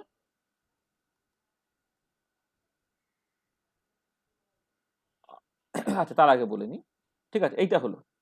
আচ্ছা এবারে যদি আমি আয়নাইজেশন পোটেনশিয়ালটাকে ক্যালকুলেট করতে চাই, আয়নাইজেশন পোটেনশিয়াল ক্যালকুলেট করা মানে কি, যে ইলেকট্রনটা কোন একটা অরবিটালে ছিল, সে n1 অরবিটালে ছিল বা n1 প্রিন্সিপাল কোয়ান্টাম নাম্বারের মধ্যে ছিল, অরবিটাল বলবো না মানে n1 স্টেটে ছিল, সেখান থেকে তুমি ইনফিনিটিতে পাঠাচ্ছ, তার জন্য যে এনার্জিটা লাগে সেটাই বেসিক্যালি তোমার আয়নাইজেশন পোটেনশিয়াল বা আয়নাইজেশন এনার্জি। আয়নাইজেশন পোটেনশিয়ালটা কি হচ্ছে না, n1টা আমি n বলছি, মানে যেখানে ইলেকট্রনটা ছিল, তাহলে এটা হচ্ছে state where the electron is present, যেখানে ইলেকট্রনটা প্রেজেন্ট আছে। আর এবারে সেইখানে n2টাকে পাঠিয়ে দিলে তুমি ইনফিনিটিতে, তাহলে n স্টেট থেকে ইনফিনিটিতে পাঠিয়ে দিলে যে এনার্জিটা পাওয়া যাবে সেটাই আয়নাইজেশন পোটেনশিয়াল। সেটা কত হবে? n2টাকে ইনফিনিটি বসিয়ে দাও, n1টাকে তুমি n বলে দাও, তাহলে কত দাঁড়াচ্ছে m Z square e⁴ divided by 8 epsilon 0 square H square n square. এইটা হলো আয়নাইজেশন পোটেনশিয়ালের ফর্মুলা। এবারে স্পেশাল কেসে যখন তুমি হাইড্রোজেন কনসিডার করছো, এবারে ফর হাইড্রোজেন অ্যাটম কি হবে? কিছুই না, জাস্ট জেডটাকে অ্যাডিশনালি তুমি 1 বলে দাও, তাহলে আর আর আর হাইড্রোজেনের ফার্স্ট আয়নাইজেশন পোটেনশিয়াল হলে এনটা তোমার 1, কারণ n = 1 থেকে ইলেকট্রনটা যায়, তখন ionisation potential for hydrogen atom সেটা হচ্ছে জেড এর ভ্যালু 1 আর n এর ভ্যালু 1 বসিয়ে দাও, তাহলে হয়ে গেল কত m e⁴ divided by 8 epsilon 0 square H square. এটা হচ্ছে আয়নাইজেশন পোটেনশিয়ালটা, ঠিক আছে? সেটা দেখো আমি উপরে লিখেছি। তাহলে এম আর এটার ভ্যালু কত হয়, এটার ভ্যালুটাই হচ্ছে 13.6 ইলেকট্রন ভোল্ট। যে হাইড্রোজেনের যে ফার্স্ট আয়নাইজেশন পটেনশিয়ালটা, এটা তুমি ক্যালকুলেট করে দেখতে পারো, এটা 13.6 ইলেকট্রন ভোল্ট হয়, এটা সবাই জানে। এটা তাহলে এই যে ভ্যালুটা, এটা একটা কনস্ট্যান্ট, সেটা যদি 13.6 ইলেকট্রন ভোল্ট হয়, তাহলে দেখো এই যে এক্সপ্রেশন থেকে বোথ থিওরি থেকে এনার্জিটাকে তুমি কি লিখতে পারো, একটা মাইনাস সাইন আছে, জেড স্কোয়ার বাই এন স্কোয়ারটা আমি আলাদা করে দিয়েছি, আর বাকি যেটা পড়ে আছে সেটা nothing but the ionisation potential of hydrogen atom, সেটা 13.6 ইলেকট্রন ভোল্ট। তার মানে just according to Bohr theory তুমি এনার্জিটাকে এইরকম ভাবে এক্সপ্রেস করতে পারো। মানে যে আমি বলেছি one electron system Bohr theory is applicable, তাহলে according to Bohr theory, according two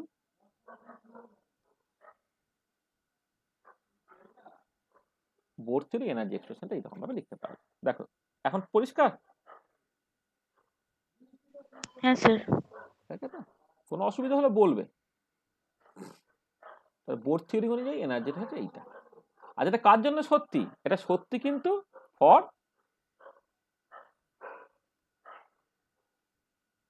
one electron system. আচ্ছা, এবার what about for many electron system? What about for multi electron system?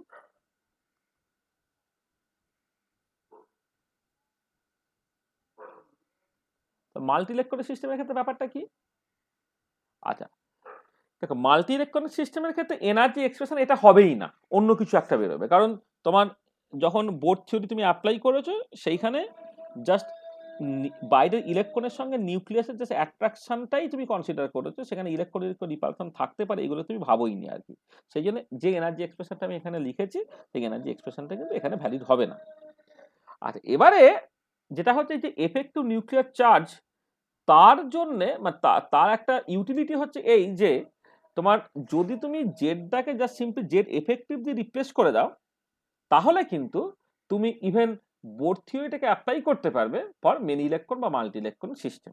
তাহলে যদি জেডটাকে কেউ জেড এফেক্টিভ দিয়ে রিপ্লেস করে দেয়, তাহলে সে একটা এম্পিরিক্যাল ইকুয়েশন পেতে পারে, যে এম্পিরিক্যাল ইকুয়েশনটা ভ্যালিড হয়ে যাবে for the many electron systems also.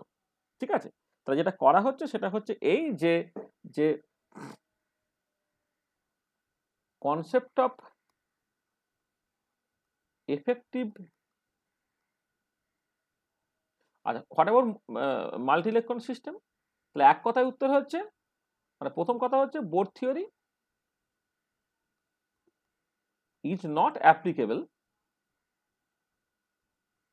Bore theory is not applicable, কিন্তু but concept of effective nuclear charge can be used to write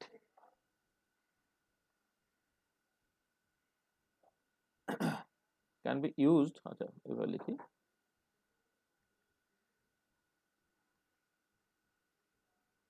কি বললাম, but concept of effective nuclear charge can be used by utilized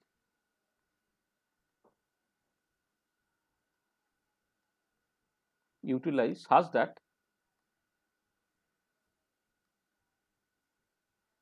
Bohr's expression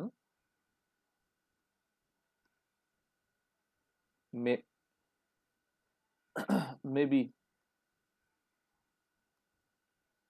applicable to multi-electronic system also. কি করে, মানে কথা হচ্ছে যে জেডটাকে তুমি যদি জেড এফেক্টিভ থেকে রিপ্লেস করে দাও, তাহলে কিন্তু এই বোরের যে এক্সপ্রেশনটা আছে সেই এক্সপ্রেশনটা কিন্তু মাল্টি ইলেকট্রনিক সিস্টেমের ক্ষেত্রে অ্যাপ্লিকেবল হতে পারে। সেখানে কি বলা হচ্ছে, তাহলে Haynes we can write the energy expression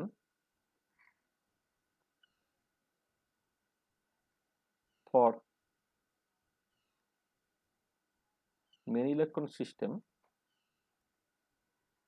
as En equal to minus 13.6 যেমন আছে, যেখানে জেড বাই এন তার স্কোয়ার ছিল তো in the unit of electron volt, এই যে জেড বাই এন তার স্কোয়ার ছিল in the unit of electron volt, তার বদলে জাস্ট এটা করা হচ্ছে, এটাকে জেড এর বদলে জেড এফেক্টিভ করে দেওয়া হচ্ছে, জেড এফেক্টিভ বাই এন তার স্কোয়ার হয়ে যাচ্ছে এইটা। তাহলে দেখো তাহলে কি হলো না, বোর থিওরি থেকে যে রেজাল্টটা পাওয়া গিয়েছিল এনার্জির, সেইটাকে তুমি জাস্ট মেনি ইলেকট্রন সিস্টেমের জন্য ব্যবহার করতে চাইছো, যে তখন যেটা করছো যে জেডটাকে তুমি জাস্ট জেড এফেক্টিভ দিয়ে রিপ্লেস করবে। আচ্ছা, আর একটা সমস্যা আছে। আর একটা সমস্যা কি? দেখো, আর একটা সমস্যা হচ্ছে কি, যখন তুমি বোর থিওরি ইউজ করছো তখন তো একটাই কোয়ান্টাম নাম্বার ছিল, সেটা হচ্ছে তোমার n ইকুয়াল টু 1। আর যখন তুমি সকল কি বলবো মানে ইয়ে করছো মানে অ্যাজিমুথাল কোয়ান্টাম নাম্বারের কনসেপ্টটা নিয়ে চলে, ধরো আমি কথার কথা বলছি, n ইকুয়াল টু 1 যখন, ঠিক আছে একটাই অরবিট, কিন্তু n ইকুয়াল টু 2 যখন, তখন তুমি ঠিক আছে মডার্ন কোয়ান্টাম মেকানিক্স থেকে ধরলে তোমার দুটো অরবিটাল, এখানে একটা 2s আর একটা হচ্ছে 2p, ইভেন যদি তুমি সমারফিল্ড থিওরিও ধরো সেখানেও তো এবং 2s এবং 2p দুটো সাব অরবিট আছে। আর n ইকুয়াল টু 3 যখন তুমি কনসিডার করছো সেখানেও অরবিটগুলো ইলিপ্টিক্যাল হয়ে যাচ্ছে, মানে তোমার বোর থিওরি হলো সার্কুলার অরবিট, যেখানে principal quantum n equal two 3 consider করছে, কিন্তু যখনই ওটা সমারফিল্ড থিওরিতে চলে এলো তখন principal quantum number n equal two 3 এর সাথে সাথে তোমার SPD বা L ইকুয়াল টু 0, 1, 2 এই তিনটে সাব অরবিট থেকে যেতে পারে। হ্যাঁ, এবারে কথাটা হচ্ছে যে তাহলে এই এনটা কি আর এইভাবে লেখা সম্ভব? এটা হচ্ছে কথা, যে যখন তোমার অরবিট ছিল বোর থিওরিতে 2s 2pর মধ্যে কোনো ডিফারেন্স নেই, 3s 3p 3 এর মধ্যে কোনো ডিফারেন্স নেই, 4s 4p 4d এর মধ্যে কোনো ডিফারেন্স নেই, কিন্তু যখনই তোমার চলে আসছে মানে মানে সাব অরবিটের কনসেপ্ট চলে আসছে, অরবিটাল তো অনেক পরের কথা, সাব অরবিটের কনসেপ্ট চলে আসছে, এসপি এই সাব অরবিট এইগুলো যখন চলে আসছে, তখন তো আর এন এর জায়গায় এন লিখলে চলবে না, তখন একটা এমপিরিক্যাল কথা বলা হলো, বললো যে এনটাকেও সেই মতো করে তোমাকে পাল্টাতে হবে, এনটাকেও তুমি লিখে দাও এন এফেক্টিভ, যেখানে এন এফেক্টিভটা তুমি জাস্ট বলতে পারো একটা effective quantum number, N effective is called the effective quantum number. মানে ব্যাপারটা দেখো যে যেমন তুমি নিউক্লিয়ার চার্জটাকে এফেক্টিভ নিউক্লিয়ার চার্জ বললে, জেড এফেক্টিভটাকে, যেটা বেসিক্যালি জেড মাইনাস সিগমা, এটাকে তুমি এফেক্টিভ নিউক্লিয়ার চার্জ বললে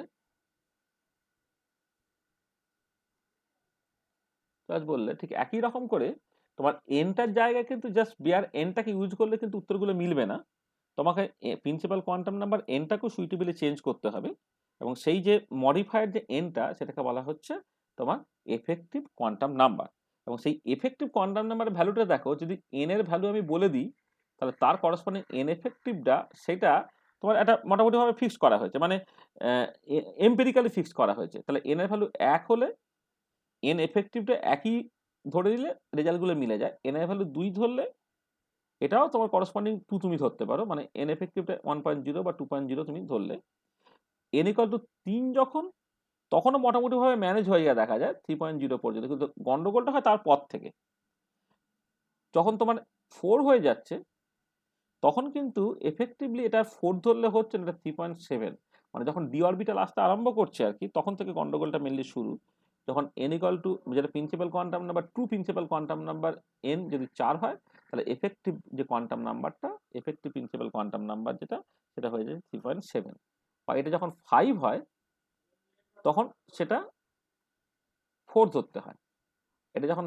6 হয় তখন এটা হচ্ছে 4.2 ধরতে হয়, অ্যান্ড সো অন।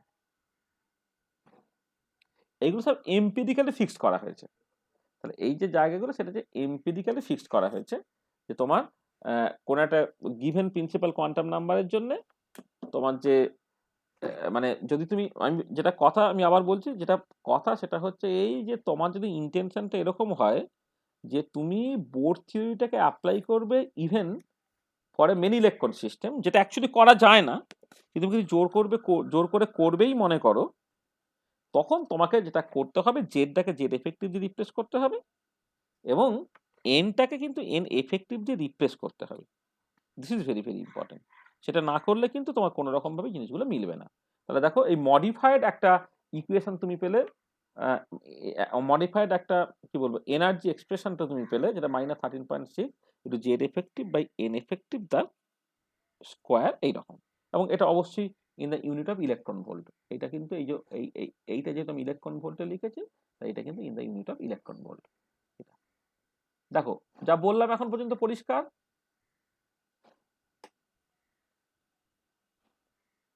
ঠিক আছে। হ্যাঁ স্যার। এবং যেটা পরবর্তীকালে দেখবে যে মানে এটা এই হাইড্রোজেন অ্যাটম প্রবলেম যখন তোমাকে এক্স্যাক্টলি শেখানো হবে, এই হাইড্রোজেন অ্যাটম প্রবলেমের ক্ষেত্রে দেখবে যে এই যে রেডিয়াল পার্ট যেটা, হ্যাঁ মানে মানে যেটা বলা হয় যে ওয়ান ইলেকট্রন সিস্টেম, আমি তো অরবিটাল কাকে বলে, অরবিটালটা হচ্ছে তোমার বেসিক্যালি বললাম না ওয়ান ইলেকট্রন ওয়েভ ফাংশনটা, তাহলে সেখানেও তোমার করসপন্ডিংলি চেঞ্জটা হবে, সেটা একটুখানি বলে দিচ্ছি। যে যদি অরবিটালের ক্ষেত্রে তুমি ঢোকার চেষ্টা করো জিনিসটা, ধরো এইভাবে বলছি যে ওয়ান ইলেকট্রন সিস্টেমে যে ওয়েভ ফাংশনটা যেটাকে বলা হচ্ছে অরবিটাল, সেই অরবিটালটায় সেইটা যেটা আর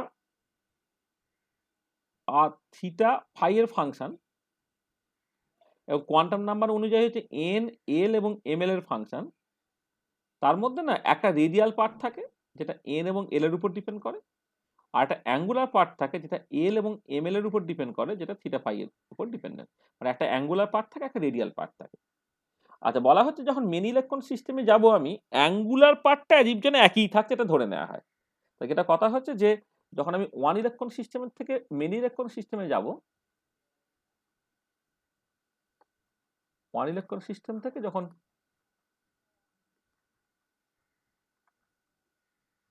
মেনি ইলেকট্রন সিস্টেমে ঢোকা হচ্ছে, মানে এই জিনিসটা আমরা ওই যারা আমার কাছে হাইড্রোজেন অ্যাটম পড়েছে তাদেরকে আমি বলেছি এটা, কিন্তু যারা নতুন তাদের জন্য আমি এটা 11-12 থাকে, কিন্তু অনেক সময় এটা পড়ানো হয় না ঠিক ঠিক করে। যেটা কথা হচ্ছে যে ওয়ান ইলেকট্রন ওয়েভ ফাংশনকে অরবিটাল বলে, এবং সেই অরবিটালটা রেডিয়াল পার্ট এবং অ্যাঙ্গুলার পার্টের উপর ডিপেন্ড করে, আর এর উপর ডিপেন্ড করে এবং থিটা ফাই এর উপর ডিপেন্ড করে। তাহলে আর পার্টটা হচ্ছে radial part of the wave function, আর ওয়াই পার্টটা হচ্ছে angular part of the wave function, যাকে অনেক সময় স্ফেরিক্যাল হারমোনিক্স বলে। ঠিক আছে। আচ্ছা আচ্ছা, এবারে ওয়ান ইলেকট্রন থেকে যখন মিনি ইলেকট্রন সিস্টেমে যাচ্ছি, তখন ধরে নেওয়া হচ্ছে যে যে অ্যাঙ্গুলার পার্টটা এক্স্যাক্টলি একই থাকে, জাস্ট ধরে নেওয়া হচ্ছে Y L M L theta phi remains more or less the same. তোমার অ্যাঙ্গুলার পার্টটা বা অ্যাঙ্গুলার ওরিয়েন্টেশনটা সেইটা ধরে নেওয়া হচ্ছে মোর অর লেস একই রকমের আছে। অর্থাৎ দেখবে তোমার যে ছবি আঁকো যখন, যে এস অরবিটাল স্ফেরিক্যালি সিমেট্রিক, সেটা তোমার ওয়ান ইলেকট্রন সিস্টেমের ক্ষেত্রে স্ফেরিক্যালি সিমেট্রিক, মেনি ইলেকট্রন সিস্টেমের ক্ষেত্রে স্ফেরিক্যালি সিমেট্রিক ধরে নেওয়া হয়। বা পি অরবিটালটা ডাম্বেল শেপ, সেটা ওয়ান ইলেকট্রন সিস্টেমের ক্ষেত্রে ডাম্বেল শেপ, আর মিনি ইলেকট্রন সিস্টেমের ক্ষেত্রে ডাম্বেল শেপ, এটাকে ধরে নেওয়া হয় আর কি। তাহলে remains more or less the same. সেই জন্য অ্যাঙ্গুলার প্লট যেটা বা angular orientation, angular plot does not change appreciably. এটা কিন্তু রেডিয়াল পার্ট যেটা যেটা এন এবং এল এর উপর ডিপেন্ড করে, আর এইটা must change due to presence of inner electrons. এই ইনার ইলেকট্রনস গুলো থাকার জন্য তোমার কিন্তু এই আর এন এল এই পার্টটা পাল্টাচ্ছে। কেমন করে পাল্টাচ্ছে? তাহলে মডিফাইড যে radial part, modified radial part of the orbital, সেটাকে যদি আর এন এল আর এর উপর ডিপেন্ড করে, হ্যাঁ সেটাকে আমি লিখি, সেটা হচ্ছে এত এফেক্টিভ, ধরো এরকম একটা নাম দিলাম, মডিফাইড হয়ে যাচ্ছে পুরো। সেইটা হচ্ছে তোমার জাস্ট মানে, আচ্ছা আমি এটা বলি যে এই যে রেডিয়াল পার্টটা,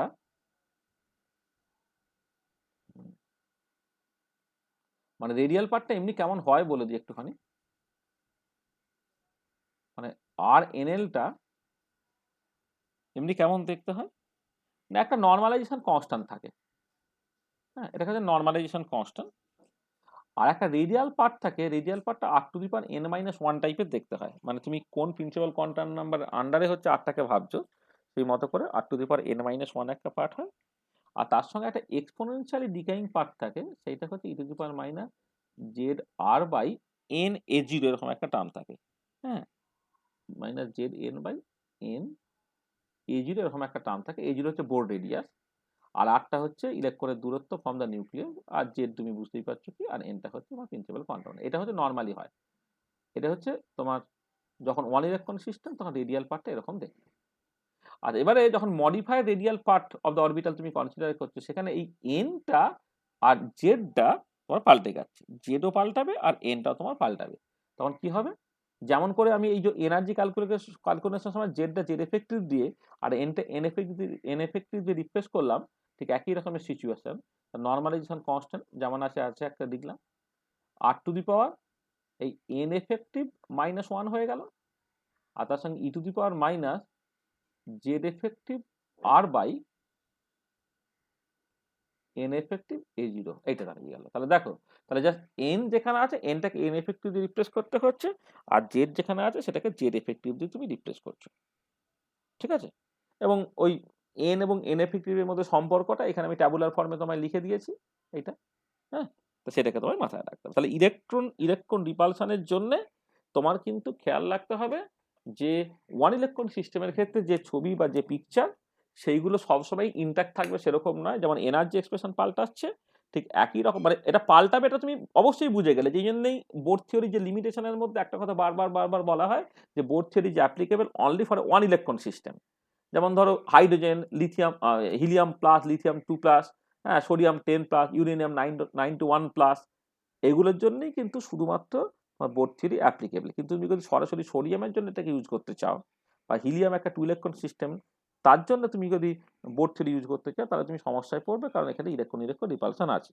এবারে যেটা করা হচ্ছে, many electron system, hydrogen atom problem বা one electron system exactly solve করা যায়, বোথ ক্লাসিক্যালি কোয়ান্টাম মেকানিক্যালি। কিন্তু মেনি ইলেকট্রন সিস্টেম কিন্তু সলভ করা যায় না।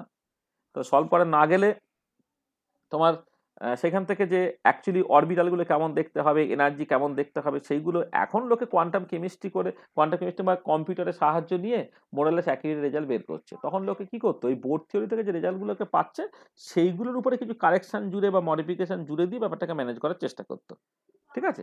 তাহলে এখানে সেই ম্যানেজটাই হচ্ছে এই যে তোমার অরবিটালের শেপ বা সাইজ যদি তুমি দেখো, তাহলে শেপটা মোরালেস একই রকমের থাকছে, অ্যাঙ্গুলার ওরিয়েন্টেশনটা যেমন ছিল সেরকমই থাকছে, কিন্তু রেডিয়াল পার্ট বা রেডিয়াল ডিস্ট্রিবিউশন এইগুলো সুইটেবলি পাল্টাবে।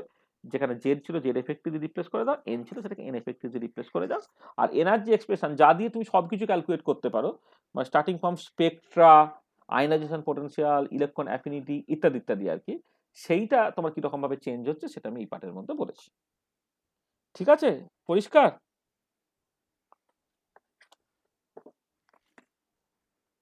হ্যাঁ স্যার।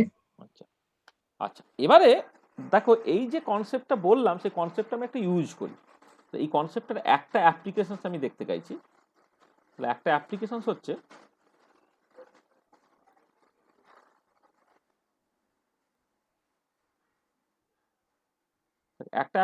হচ্ছে, যে তুমি আয়নাইজেশন পোটেনশিয়াল ধরো বের করতে চাইছো। ধরো আমি অ্যাজ ফর এক্সাম্পল লিথিয়ামের আয়নাইজেশন পোটেনশিয়াল বের করতে চাইছি। আচ্ছা, lithium obviously one electron system নয়।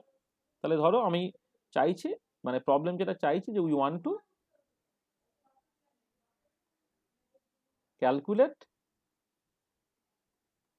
the ionization potential, মানে ফার্স্ট আয়নাইজেশন পোটেনশিয়াল দাদা, first ionisation potential of lithium, ঠিক আছে। আচ্ছা আচ্ছা, এবারে এই প্রবলেমটাকে একটুখানি ভালো করে বোঝার চেষ্টা করো। তাহলে লিথিয়াম যেটা ছিল তার একটা ইলেকট্রনিক কনফিগারেশন ছিল 1s2 2s1। সেখান থেকে কি হবে না, একটা ইলেকট্রন বেরিয়ে যেতে হবে, বেরিয়ে গিয়ে লিথিয়াম প্লাস হবে, যার এনার্জিটা হচ্ছে 1s2, আর 2s কোনো ইলেকট্রন নেই, এইটা। তাহলে এই তো প্রসেসটা। তো এই প্রসেসের জন্য যে এনার্জি চেঞ্জটা সেটাই বেসিক্যালি আয়নাইজেশন পোটেনশিয়াল। তো আয়নাইজেশন পোটেনশিয়াল ডেফিনেশনটা কি, এটা আমরা পিরিয়ডিক প্রপার্টিগুলোর মধ্যে খুব ভালো করে পড়বো। তাহলে আয়নাইজেশন পোটেনশিয়াল বাই ডেফিনেশনটা হচ্ছে, কিন্তু ফার্স্ট আয়নাইজেশন পোটেনশিয়াল পার্টিকুলারলি বলি, সেটা হচ্ছে এই যে তুমি একটা আইসোলেটেড গেসিয়াস অ্যাটম নিয়েছো, তার সর্ববহিষ্ঠ কক্ষে সবচেয়ে আলগাভাবে ইলেকট্রনটাকে বের করার জন্য মিনিমাম যে এনার্জিটা দিতে হচ্ছে সেটাই তোমার বেসিক্যালি আয়নাইজেশন পোটেনশিয়াল। তাহলে আমি লিথিয়ামের আয়নাইজেশন পোটেনশিয়াল বের করছি, মানে লিথিয়াম যার ইলেকট্রনিক কনফিগারেশন, সেটা আইসোলেটেড গ্যাসিয়াস অবস্থায় নেব, কোনো একটা ক্রিস্টালের মধ্যে বা কোনো একটা সলিউশনে বা কোনো একটা কম্পাউন্ডে ধরলে চলবে না। আইসোলেটেড গ্যাসিয়াস অ্যাটম তুমি কনসিডার করছো, সেটা neutral, electronic configuration 1s2 2s1, সেখান থেকে একটা ইলেকট্রন বের করে দিয়ে লিথিয়াম প্লাস তুমি তৈরি করছো, যার ইলেকট্রনিক কনফিগারেশন 1s2, তার জন্য যে এনার্জি চেঞ্জটা সেটাই হচ্ছে তোমার বেসিক্যালি আয়নাইজেশন পোটেনশিয়াল। তাহলে চেঞ্জ ইন এনার্জি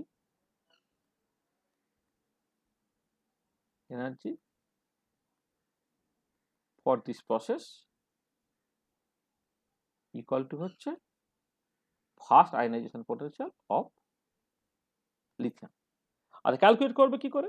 তাহলে দেখো যে প্রোডাক্টটা হচ্ছে তোমার লিথিয়াম প্লাস, আর রিয়াকশনটা হচ্ছে তোমার বেসিক্যালি এইটা, মানে ফাইনালি এই জায়গায় পৌঁছাতে শুরুতে এটা ছিল। তাহলে এর এনার্জি ক্যালকুলেট করব মাইনাস এর এনার্জি। তাহলে দেখো, তাহলে আয়নাইজেশন পোটেনশিয়াল যেটা অফ লিথিয়াম যখন ক্যালকুলেট করছি, সেটা বেসিক্যালি হচ্ছে total energy of Li plus minus total energy of Li। Total energy of Li plus minus হচ্ছে টোটাল এনার্জি অফ Li।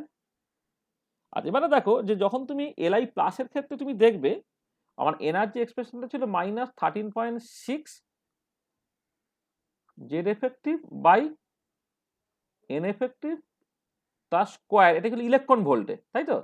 আর এবারে লিথিয়াম প্লাসে কি দুটো 2s ইলেকট্রন আছে, তো তাহলে এইটাকে এটা করতে হবে যে এইটা হচ্ছে তোমাকে 2s এর জন্য করতে হবে, এবং এটা 2 টাইমস,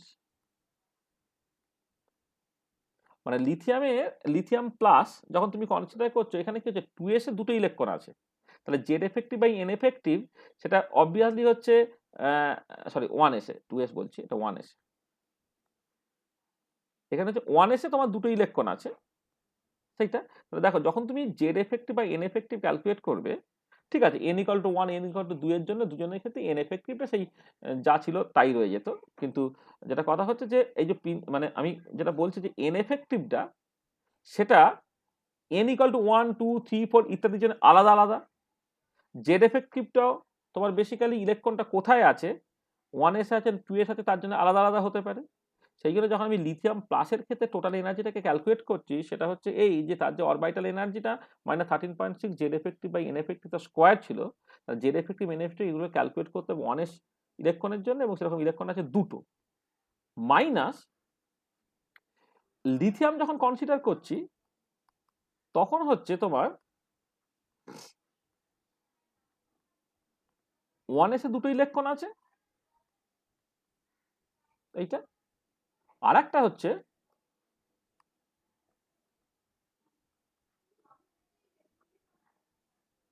তার স্কোয়ার 2s এ একটা ইলেকট্রন আছে। তাহলে এটা করতে হবে এই ডিফারেন্সটা। দেখো এটা বুঝতে পারলে কিনা, যে আমি বেসিক্যালি এইখান থেকে এই চেঞ্জটাকে করব, করার জন্য আমাকে কি এনার্জি চেঞ্জ হবে, তাহলে এর এনার্জিটা কত হবে? এর এনার্জিটা হচ্ছে 1s এ কিন্তু দুটো ইলেকট্রন আছে, তাহলে এই 1s এর জন্য আমি অরবিটাল এনার্জিকে ক্যালকুলেট করব, সেখানে দুটো ইলেকট্রন আছে 2 দিয়ে গুণ করব। আর তোমার ইনিশিয়ালি কি ছিল, লিথিয়াম ছিল, লিথিয়ামে 1s এ দুটো ইলেকট্রন আর 2s এ একটা ইলেকট্রন, তাহলে এইটা এই এনার্জিটা আমাকে ক্যালকুলেট করতে হবে। তো সেটা বেসিক্যালি দাঁড়াচ্ছে কত, দেখো এইটার এইটা জাস্ট কেটে চলে গেল, রইল হচ্ছে 13.6 into Z effective by N effective তার স্কোয়ার, এইটা হবে, ঠিক আছে? আচ্ছা এবারে দেখো এখানে এটা এটা কার জন্য, অবশ্যই 2s এর জন্য, 2s এর জন্য। আচ্ছা এবারে ফর 2s অরবিটাল জেড এফেক্টিভটাকে আমি কি করব, জেড এফেক্টিভটা হচ্ছে এই জেড মাইনাস সিগমা, এই ফর্মুলা দিয়ে ক্যালকুলেট করে নেব। আচ্ছা লিথিয়ামের ক্ষেত্রে জেড কত, 3 মাইনাস, আচ্ছা বলো তো যে যদি তুমি 2s এর কোন একটা ইলেকট্রনকে কনসিডার করো, 2s এর একটা ইলেকট্রনকে কনসিডার করছে অ্যাকর্ডিং টু স্ল্যাটার রুল, তার স্ক্রিনিংটা আমি কেমন করে বের করব? কারণ ইলেকট্রনিক কনফিগারেশন প্রথমে 1s হলো, তারপরে 2s 2p, এইভাবে তো তোমাকে গ্রুপটাকে করতে হবে। তাহলে এখানে কি হচ্ছে, 1s তোমার ইলেকট্রন আছে দুটো, আর 2s ইলেকট্রন আছে কত, তোমার এখানে বেসিক্যালি একটা ইলেকট্রন আছে। তাই যখন সিগমা ক্যালকুলেট করতে হবে, তাহলে এ কিছু কন্ট্রিবিউট করলো না, কারণ এই ইলেকট্রনটা আমি কনসিডার করছি এখানে, ঠিক আছে?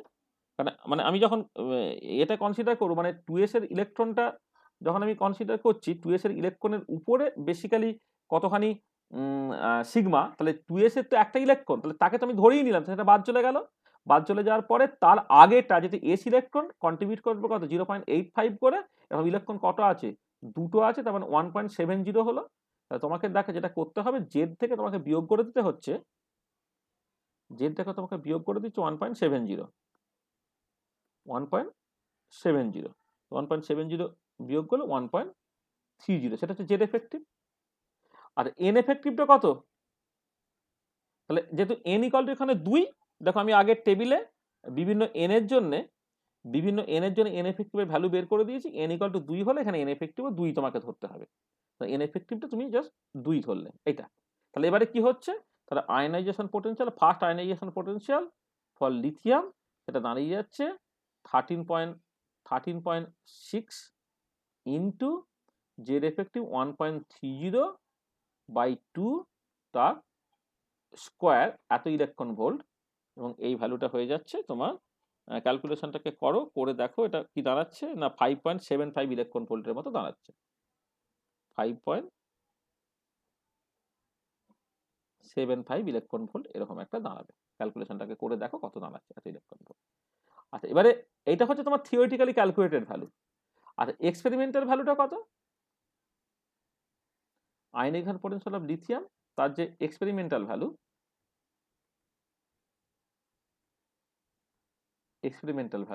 সেটা হচ্ছে 5.4 ইলেকট্রন ভোল্টের মতো। এইটা দেখো, দিস ইজ মানে এইটা আর কি, এইটা this is quite close to the experimental value, মানে এক্সপেরিমেন্টাল ভ্যালুর কিন্তু যথেষ্ট কাছাকাছি। মানে আমি যেখানে মেনি ইলেকট্রন সিস্টেমের ক্ষেত্রে বোর্ড থিওরি অ্যাপ্লিকেবল হওয়ারই কথা নয়, কিন্তু তুমি একটুখানি মডিফাই করে তুমি দেখো, যদি তুমি বোর্ড থিওরিটাকেই অ্যাপ্লিকেবল ধরে নিতে, মানে একদম ওই জেড এফেক্টিভ এন এফেক্টিভ ইত্যাদি ফর্মে তুমি না গিয়ে জাস্ট ধরে নিলে যে না তোমার একদমই মানে যেটাকে বলে কি বলবো বোর্ড থিওরি, সেটা অ্যাপ্লিকেবল ফর লিথিয়াম অলসো, তাহলে তুমি আয়নাইজেশন পোটেনশিয়াল ক্যালকুলেট করে দেখো, তার ভ্যালুটা যা বেরোচ্ছে একদম হরেবল, তার তুলনায় কিন্তু এটা অনেক অনেক বেশি ভালো বেরোচ্ছে আর কি। তাই এক্সপেরিমেন্টাল ভ্যালু বেশ যথেষ্ট কাছাকাছি আছে। ঠিক আছে, জিনিসটা পরিষ্কার যে আমি একটা অ্যাডিশনাল অ্যাপ্লিকেশন দেখালাম এফেক্টিভ নিউক্লিয়ার চার্জ এবং স্ক্রিনিং এফেক্ট সেই রিলেটেড, সেইটা তোমার কাছে পরিষ্কার কিনা? ঠিক আছে? হ্যাঁ স্যার। আচ্ছা, আমি হ্যাঁ স্যার। লিথিয়ামের ক্ষেত্রে ব্যাপারটা সুন্দরভাবে মিললো, মানে অনেকটা তার কাছে মিলে গেল। সব ক্ষেত্রে যেটা সুন্দরভাবে মিলবে সেরকম নয়। তোমাকে আমি একটা কাজ দিচ্ছি, একটা হোমওয়ার্ক দিচ্ছি,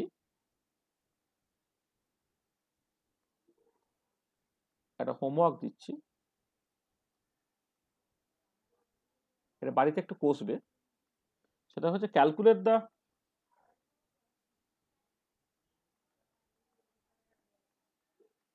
first ionization potential for oxygen using Slater rules. Slaughter rules calculate করে অক্সিজেনের জন্য এটা তুমি ক্যালকুলেট করে দেখো তো, মানে আমি যেরকম ভাবে লিথিয়ামের জন্য করে দিলাম সেই মতো করে অক্সিজেনের জন্য করে তুমি দেখবে আর কি। আমি অক্সিজেনটা বললাম, এবার তুমি বাকিগুলোর ক্ষেত্রে করে দেখতে পারো, করে তুমি জাস্ট চেক করে দেখতে পারো তুমি কতটা কাছাকাছি পৌঁছালে আর কি। তুমি একটুখানি করতে পারো অন্তত পক্ষে, ধরো হিলিয়াম, মানে আরো কতগুলো কাজ দিচ্ছে আর কি। মানে আমি অক্সিজেনের ক্ষেত্রে একটা কমেন্ট করি যে অক্সিজেনের ক্ষেত্রে যেটা দেখবে যে উত্তরটা মানে একদমই মিলবে না, তাহলে এতটা ডিসক্রিপেন্সিটা কেন হচ্ছে, কেন হচ্ছে তার এবারে কারণ বের করার চেষ্টা করতে হবে। কারণ যখন বের করবো তখন দেখবো যে অ্যাকচুয়ালি অনেকটাই গন্ডগোল আছে, যে এখানে জাস্ট তুমি যে এটাকে কনসিডার মানে মানে ভেতরে ইলেকট্রনগুলো আছে বলে ইন্টার ইলেকট্রনিক রিপালশনটার এফেক্টটা তুমি জেড এফেক্টিভের মধ্যে নয় ঢুকিয়ে দিলে, কিন্তু ইলেকট্রনের যে স্পিন আছে তার জন্য যে স্পিন অরবিট কাপলিং হতে পারে বা স্পিন স্পিন কোরিলেশন হতে পারে, এই যে জিনিসপত্রগুলো সেইগুলো কিন্তু ইনকর্পোরেট করা হচ্ছে না। সেগুলোকে ইনকর্পোরেট করলে তখন তো তুমি জাস্ট আরো বেটার রেজাল্ট পেতে পারবে, যেটা অ্যাকচুয়াল জায়গা এটা। আচ্ছা, তোমাকে জাস্ট আমি কতগুলো কাজ দিচ্ছি, হিলিয়াম লিথিয়ামটাতে করে দিলাম, beryllium, boron, carbon, nitrogen, oxygen, fluorine, neon, এই কটা জাস্ট। এই কটার জন্য তুমি একটা বড় কাজ করবে, সেটা হচ্ছে যে ক্যালকুলেট আয়নাইজেশন পোটেনশিয়াল, মানে ফার্স্ট আয়নাইজেশন পোটেনশিয়াল, এটা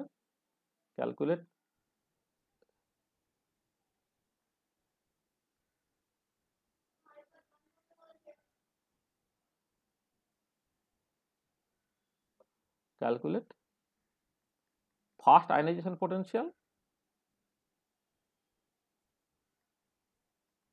using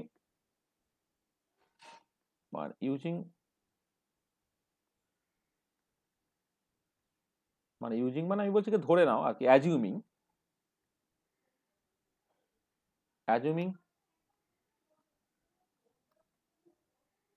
both theory is applicable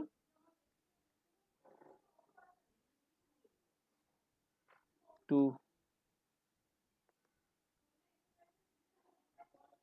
many electron system।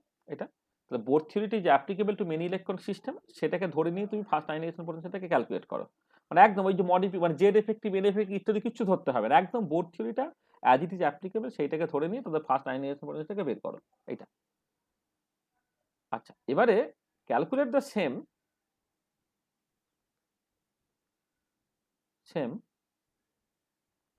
using the concept of Z effective and N effective।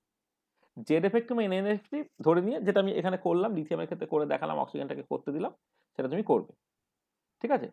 করে এবারে নেক্সট হচ্ছে যেটা করবে, কম্পেয়ার দ্য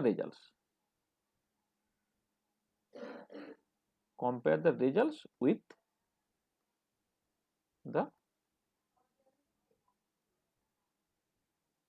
এক্সপেরিমেন্টাল ভ্যালুস, হ্যাঁ, তার সঙ্গে কম্পারিজনটা তুমি করবে আর কি, যে কোনটা বেটার মিলছে। আচ্ছা, এবার একটা মজা দেখবে, সেটা হচ্ছে যে আমি যেটা করলাম সেটা হচ্ছে ফার্স্ট আয়নাইজেশন পোটেনশিয়ালের জন্য। তো এবার আমি বললাম যে ডু দ্য সেম ফর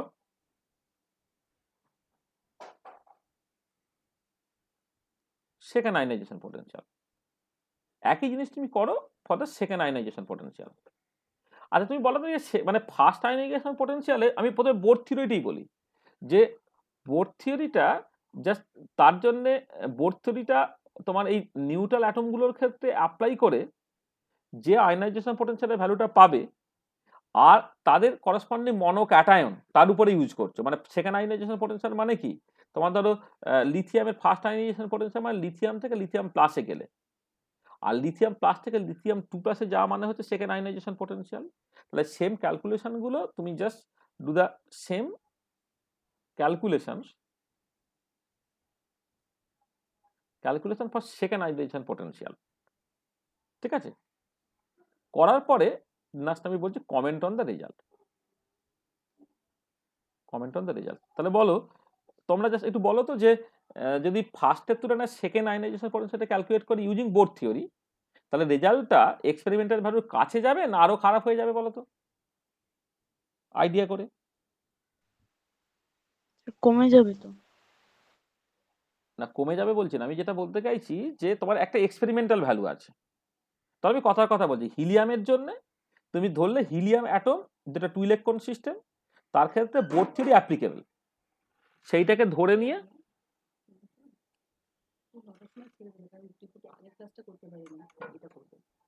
হ্যাঁ যেটা বলছিলাম, দেখো যেটা হচ্ছে যে মানে হিলিয়াম তার জন্য বোর থিওরি অ্যাপ্লিকেবল, সেইটাকে ধরে নিয়ে তুমি করলে, মানে ধরে নিয়ে তুমি ফার্স্ট আয়নাইজেশন পোটেনশিয়াল ক্যালকুলেট করলে। আর হিলিয়াম প্লাস তার জন্য বোর থিওরি অ্যাপ্লিকেবল, সেটা ধরে নিয়ে তুমি আয়নাইজেশন পোটেনশিয়াল ক্যালকুলেট করলে। এবারে প্রথমটার সঙ্গে এক্সপেরিমেন্টাল ভ্যালু কম্পেয়ার করলে, মানে first ionisation potential theoretical value আর first ionisation potential experimental value calculate করলে দেখো ডিফারেন্সটা কতটা বা পার্সেন্টেজ অফ এরার কতটা। আর second ionisation potential for helium using Bohr theory আর এক্সপেরিমেন্টাল ভ্যালু কম্পেয়ার করলে, তাহলে এবার কথাটা হচ্ছে কার ক্ষেত্রে এগ্রিমেন্টটা বেটার হবে, মানে বোর থিওরি থেকে প্রেডিক্টেড ভ্যালু আর এক্সপেরিমেন্টাল ভ্যালু, হিলিয়ামটা ভালো মিলবে না হিলিয়াম প্লাসটা ভালো মিলবে? প্লাসটা ভালো মেলার কথা। কেন? ভালো মিলবে স্যার। মানে 1 ইলেকট্রন সিস্টেম হয়ে যাচ্ছে। হয়ে যাচ্ছে। আচ্ছা, এবারে কথাটা হচ্ছে হিলিয়ামের ক্ষেত্রে কেন তুমি পরিষ্কার দেখে ফেললে হিলিয়াম থেকে হিলিয়াম প্লাসে গেলে 1 ইলেকট্রন সিস্টেম হয়ে গেল, সেই জন্য তোমার বোর থিওরিটা অ্যাপ্লিকেবল হয়ে গেল। এবার লিথিয়ামের ক্ষেত্রে যখন তুমি দেখবে লিথিয়াম প্লাস তারপরে লিথিয়াম 2 প্লাস, তাহলে লিথিয়াম সেখানে বোর থিওরি অ্যাপ্লিকেবল নয়, কারণ 3টে ইলেকট্রন। লিথিয়াম প্লাস তার ক্ষেত্রে বোর থিওরি অ্যাপ্লিকেবল নয়, কারণ সেক্ষেত্রে হচ্ছে তোমার 2টো ইলেকট্রন। লিথিয়াম 2 প্লাসে হচ্ছে তোমার বেসিক্যালি একটা ইলেকট্রন থাকবে, তার জন্য বোর থিওরি অ্যাপ্লিকেবল। তাহলে ট্রেনটা কি, যে একটার পর একটা ইলেকট্রন যখন তোমার বেরিয়ে যাচ্ছে, একটার পর ইলেকট্রন বেরিয়ে গেলে সেটা মোর লাইক বোর অ্যাটম হয়ে যাচ্ছে না? মানে আমি জাস্ট জেনারেলি যদি বলি, ধরো একটা এম, মানে আমি জাস্ট সিম্পলি বলছি একটা এম, সেখান থেকে ধরো এম প্লাস, সেখান থেকে এম 2 প্লাস, সেখান থেকে এম 3 প্লাস, তাহলে এইরকম ভাবে তুমি যাচ্ছ যখন, তাহলে কি হচ্ছে, যেটা দাঁড়াচ্ছে যে যে ইলেকট্রনটা একটা একটা করে সরে যাচ্ছে। বোর থিওরি অনুযায়ী কোনো ইলেকট্রন না থাকলে ভালো হতো। তার মানে কি হচ্ছে, মানে আমরা অ্যাপ্রোচ করছি, অ্যাপ্রোচিং টুয়ার্ডস বোর থিওরি, তাই তো? হ্যাঁ স্যার। তাহলে তাহলে কি হবে, তাহলে যত বেশি তোমার চার্জ হবে আর কি এতে, সেইখান থেকে বোর থিওরি তত বেশি অ্যাপ্লিকেবল হবে বলে এক্সপেরিমেন্টাল ভ্যালুটা হচ্ছে তোমার ওই মানে বোর থিওরি থেকে প্রেডিক্টেড ভ্যালুটা এক্সপেরিমেন্টাল ভ্যালুর সঙ্গে তত মিলে যাওয়ার চেষ্টা করবে। বোঝাতে পারলাম জিনিসটা কি হলো? তুমি সেটা দেখবে, যেটা আমি বলছি যে যদি ফার্স্ট আর তার সঙ্গে সেকেন্ডটা তুমি ক্যালকুলেট করবে, সেকেন্ডটা দেখবে তোমার অনেক বেশি এক্সপেরিমেন্টাল ভ্যালুর সাথে মিলে যাবে।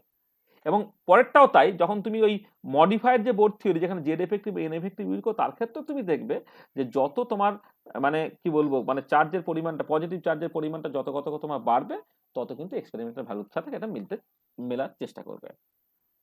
ঠিক আছে, এইটা দেখবে একটা ভীষণ ইম্পর্টেন্ট ট্রেন্ড, এটা তুমি দেখতে পাবে। এবং সেইখান থেকে তুমি দেখবে এই প্রবলেমটাকে অটোমেটিক আলোচনা করতে পারবে যে যখন তুমি ধরো ক্যালকুলেট করছো, মানে মানে ইলেকট্রন ভর্তি করা শেখাচ্ছ, মানে বলবো যে আমি জাস্ট একটা মানে বলছি যে during filling of electron in a transition element, 4s is filled first followed by 3d, তাই তো? মানে তুমি যখন ধরো কপার ইলেকট্রনিক কনফিগারেশন লিখছো, ম্যাঙ্গানিজ ইলেকট্রনিক কনফিগারেশন লিখছো, আয়রন ইলেকট্রনিক কনফিগারেশন লিখছো, 4sটা আগে ভর্তি করতে হয়, 3dটাকে পরে ভর্তি করতে হয়। ঠিক আছে, but when we remove electrons, then 4s electron will be removed first followed by 3d electrons, তাই তো? তাহলে ভর্তি হওয়ার সময় আগে 4s ভর্তি হয়, তারপরে 3d ভর্তি হয়। আর ইলেকট্রন বেরোনোর সময় যে শেষে ভর্তি হয়েছিল সেখান থেকে ইলেকট্রন বেরোনোর কথা, কিন্তু এখানে উল্টোটা হবে, যে 4s থেকে তোমার ইলেকট্রনটা তোমার কি হবে, মানে আগে বেরোবে তারপর 3d হবে। বা ইন আদার ওয়ে কোশ্চেনটা তুমি এইরকম ভাবে ভাবতে পারো যে তুমি ধরো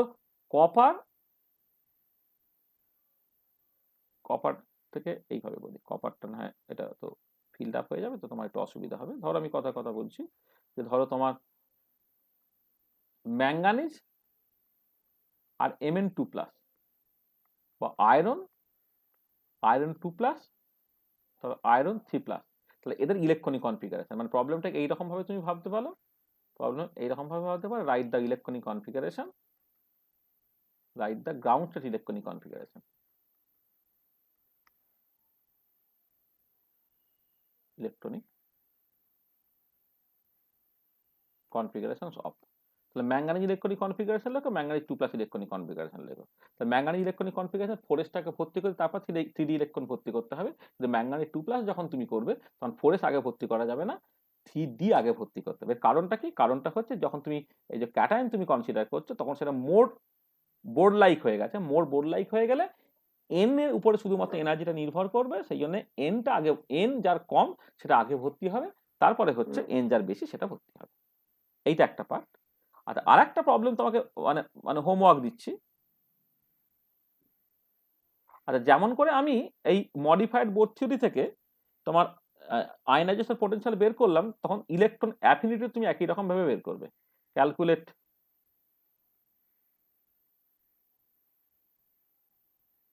ইলেকট্রন অ্যাফিনিটি ফর ধরো এফ।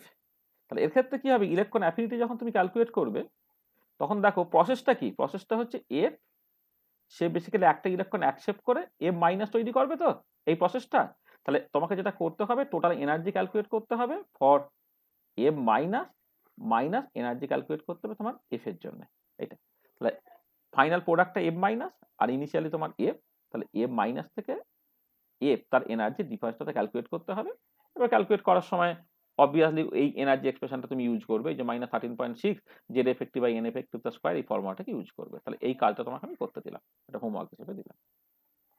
দেখো তাহলে যা বললাম এখন পর্যন্ত তাতে জিনিসটা পরিষ্কার কিনা। আজকে অনেক কিছু বলার ইচ্ছা ছিল, কিন্তু মানে প্রথমেই আমাদের আধ ঘন্টা 40 মিনিট এমন নষ্ট হয়ে গেল, সেজন্য আমরা বেশি করতে পারলাম না আর কি।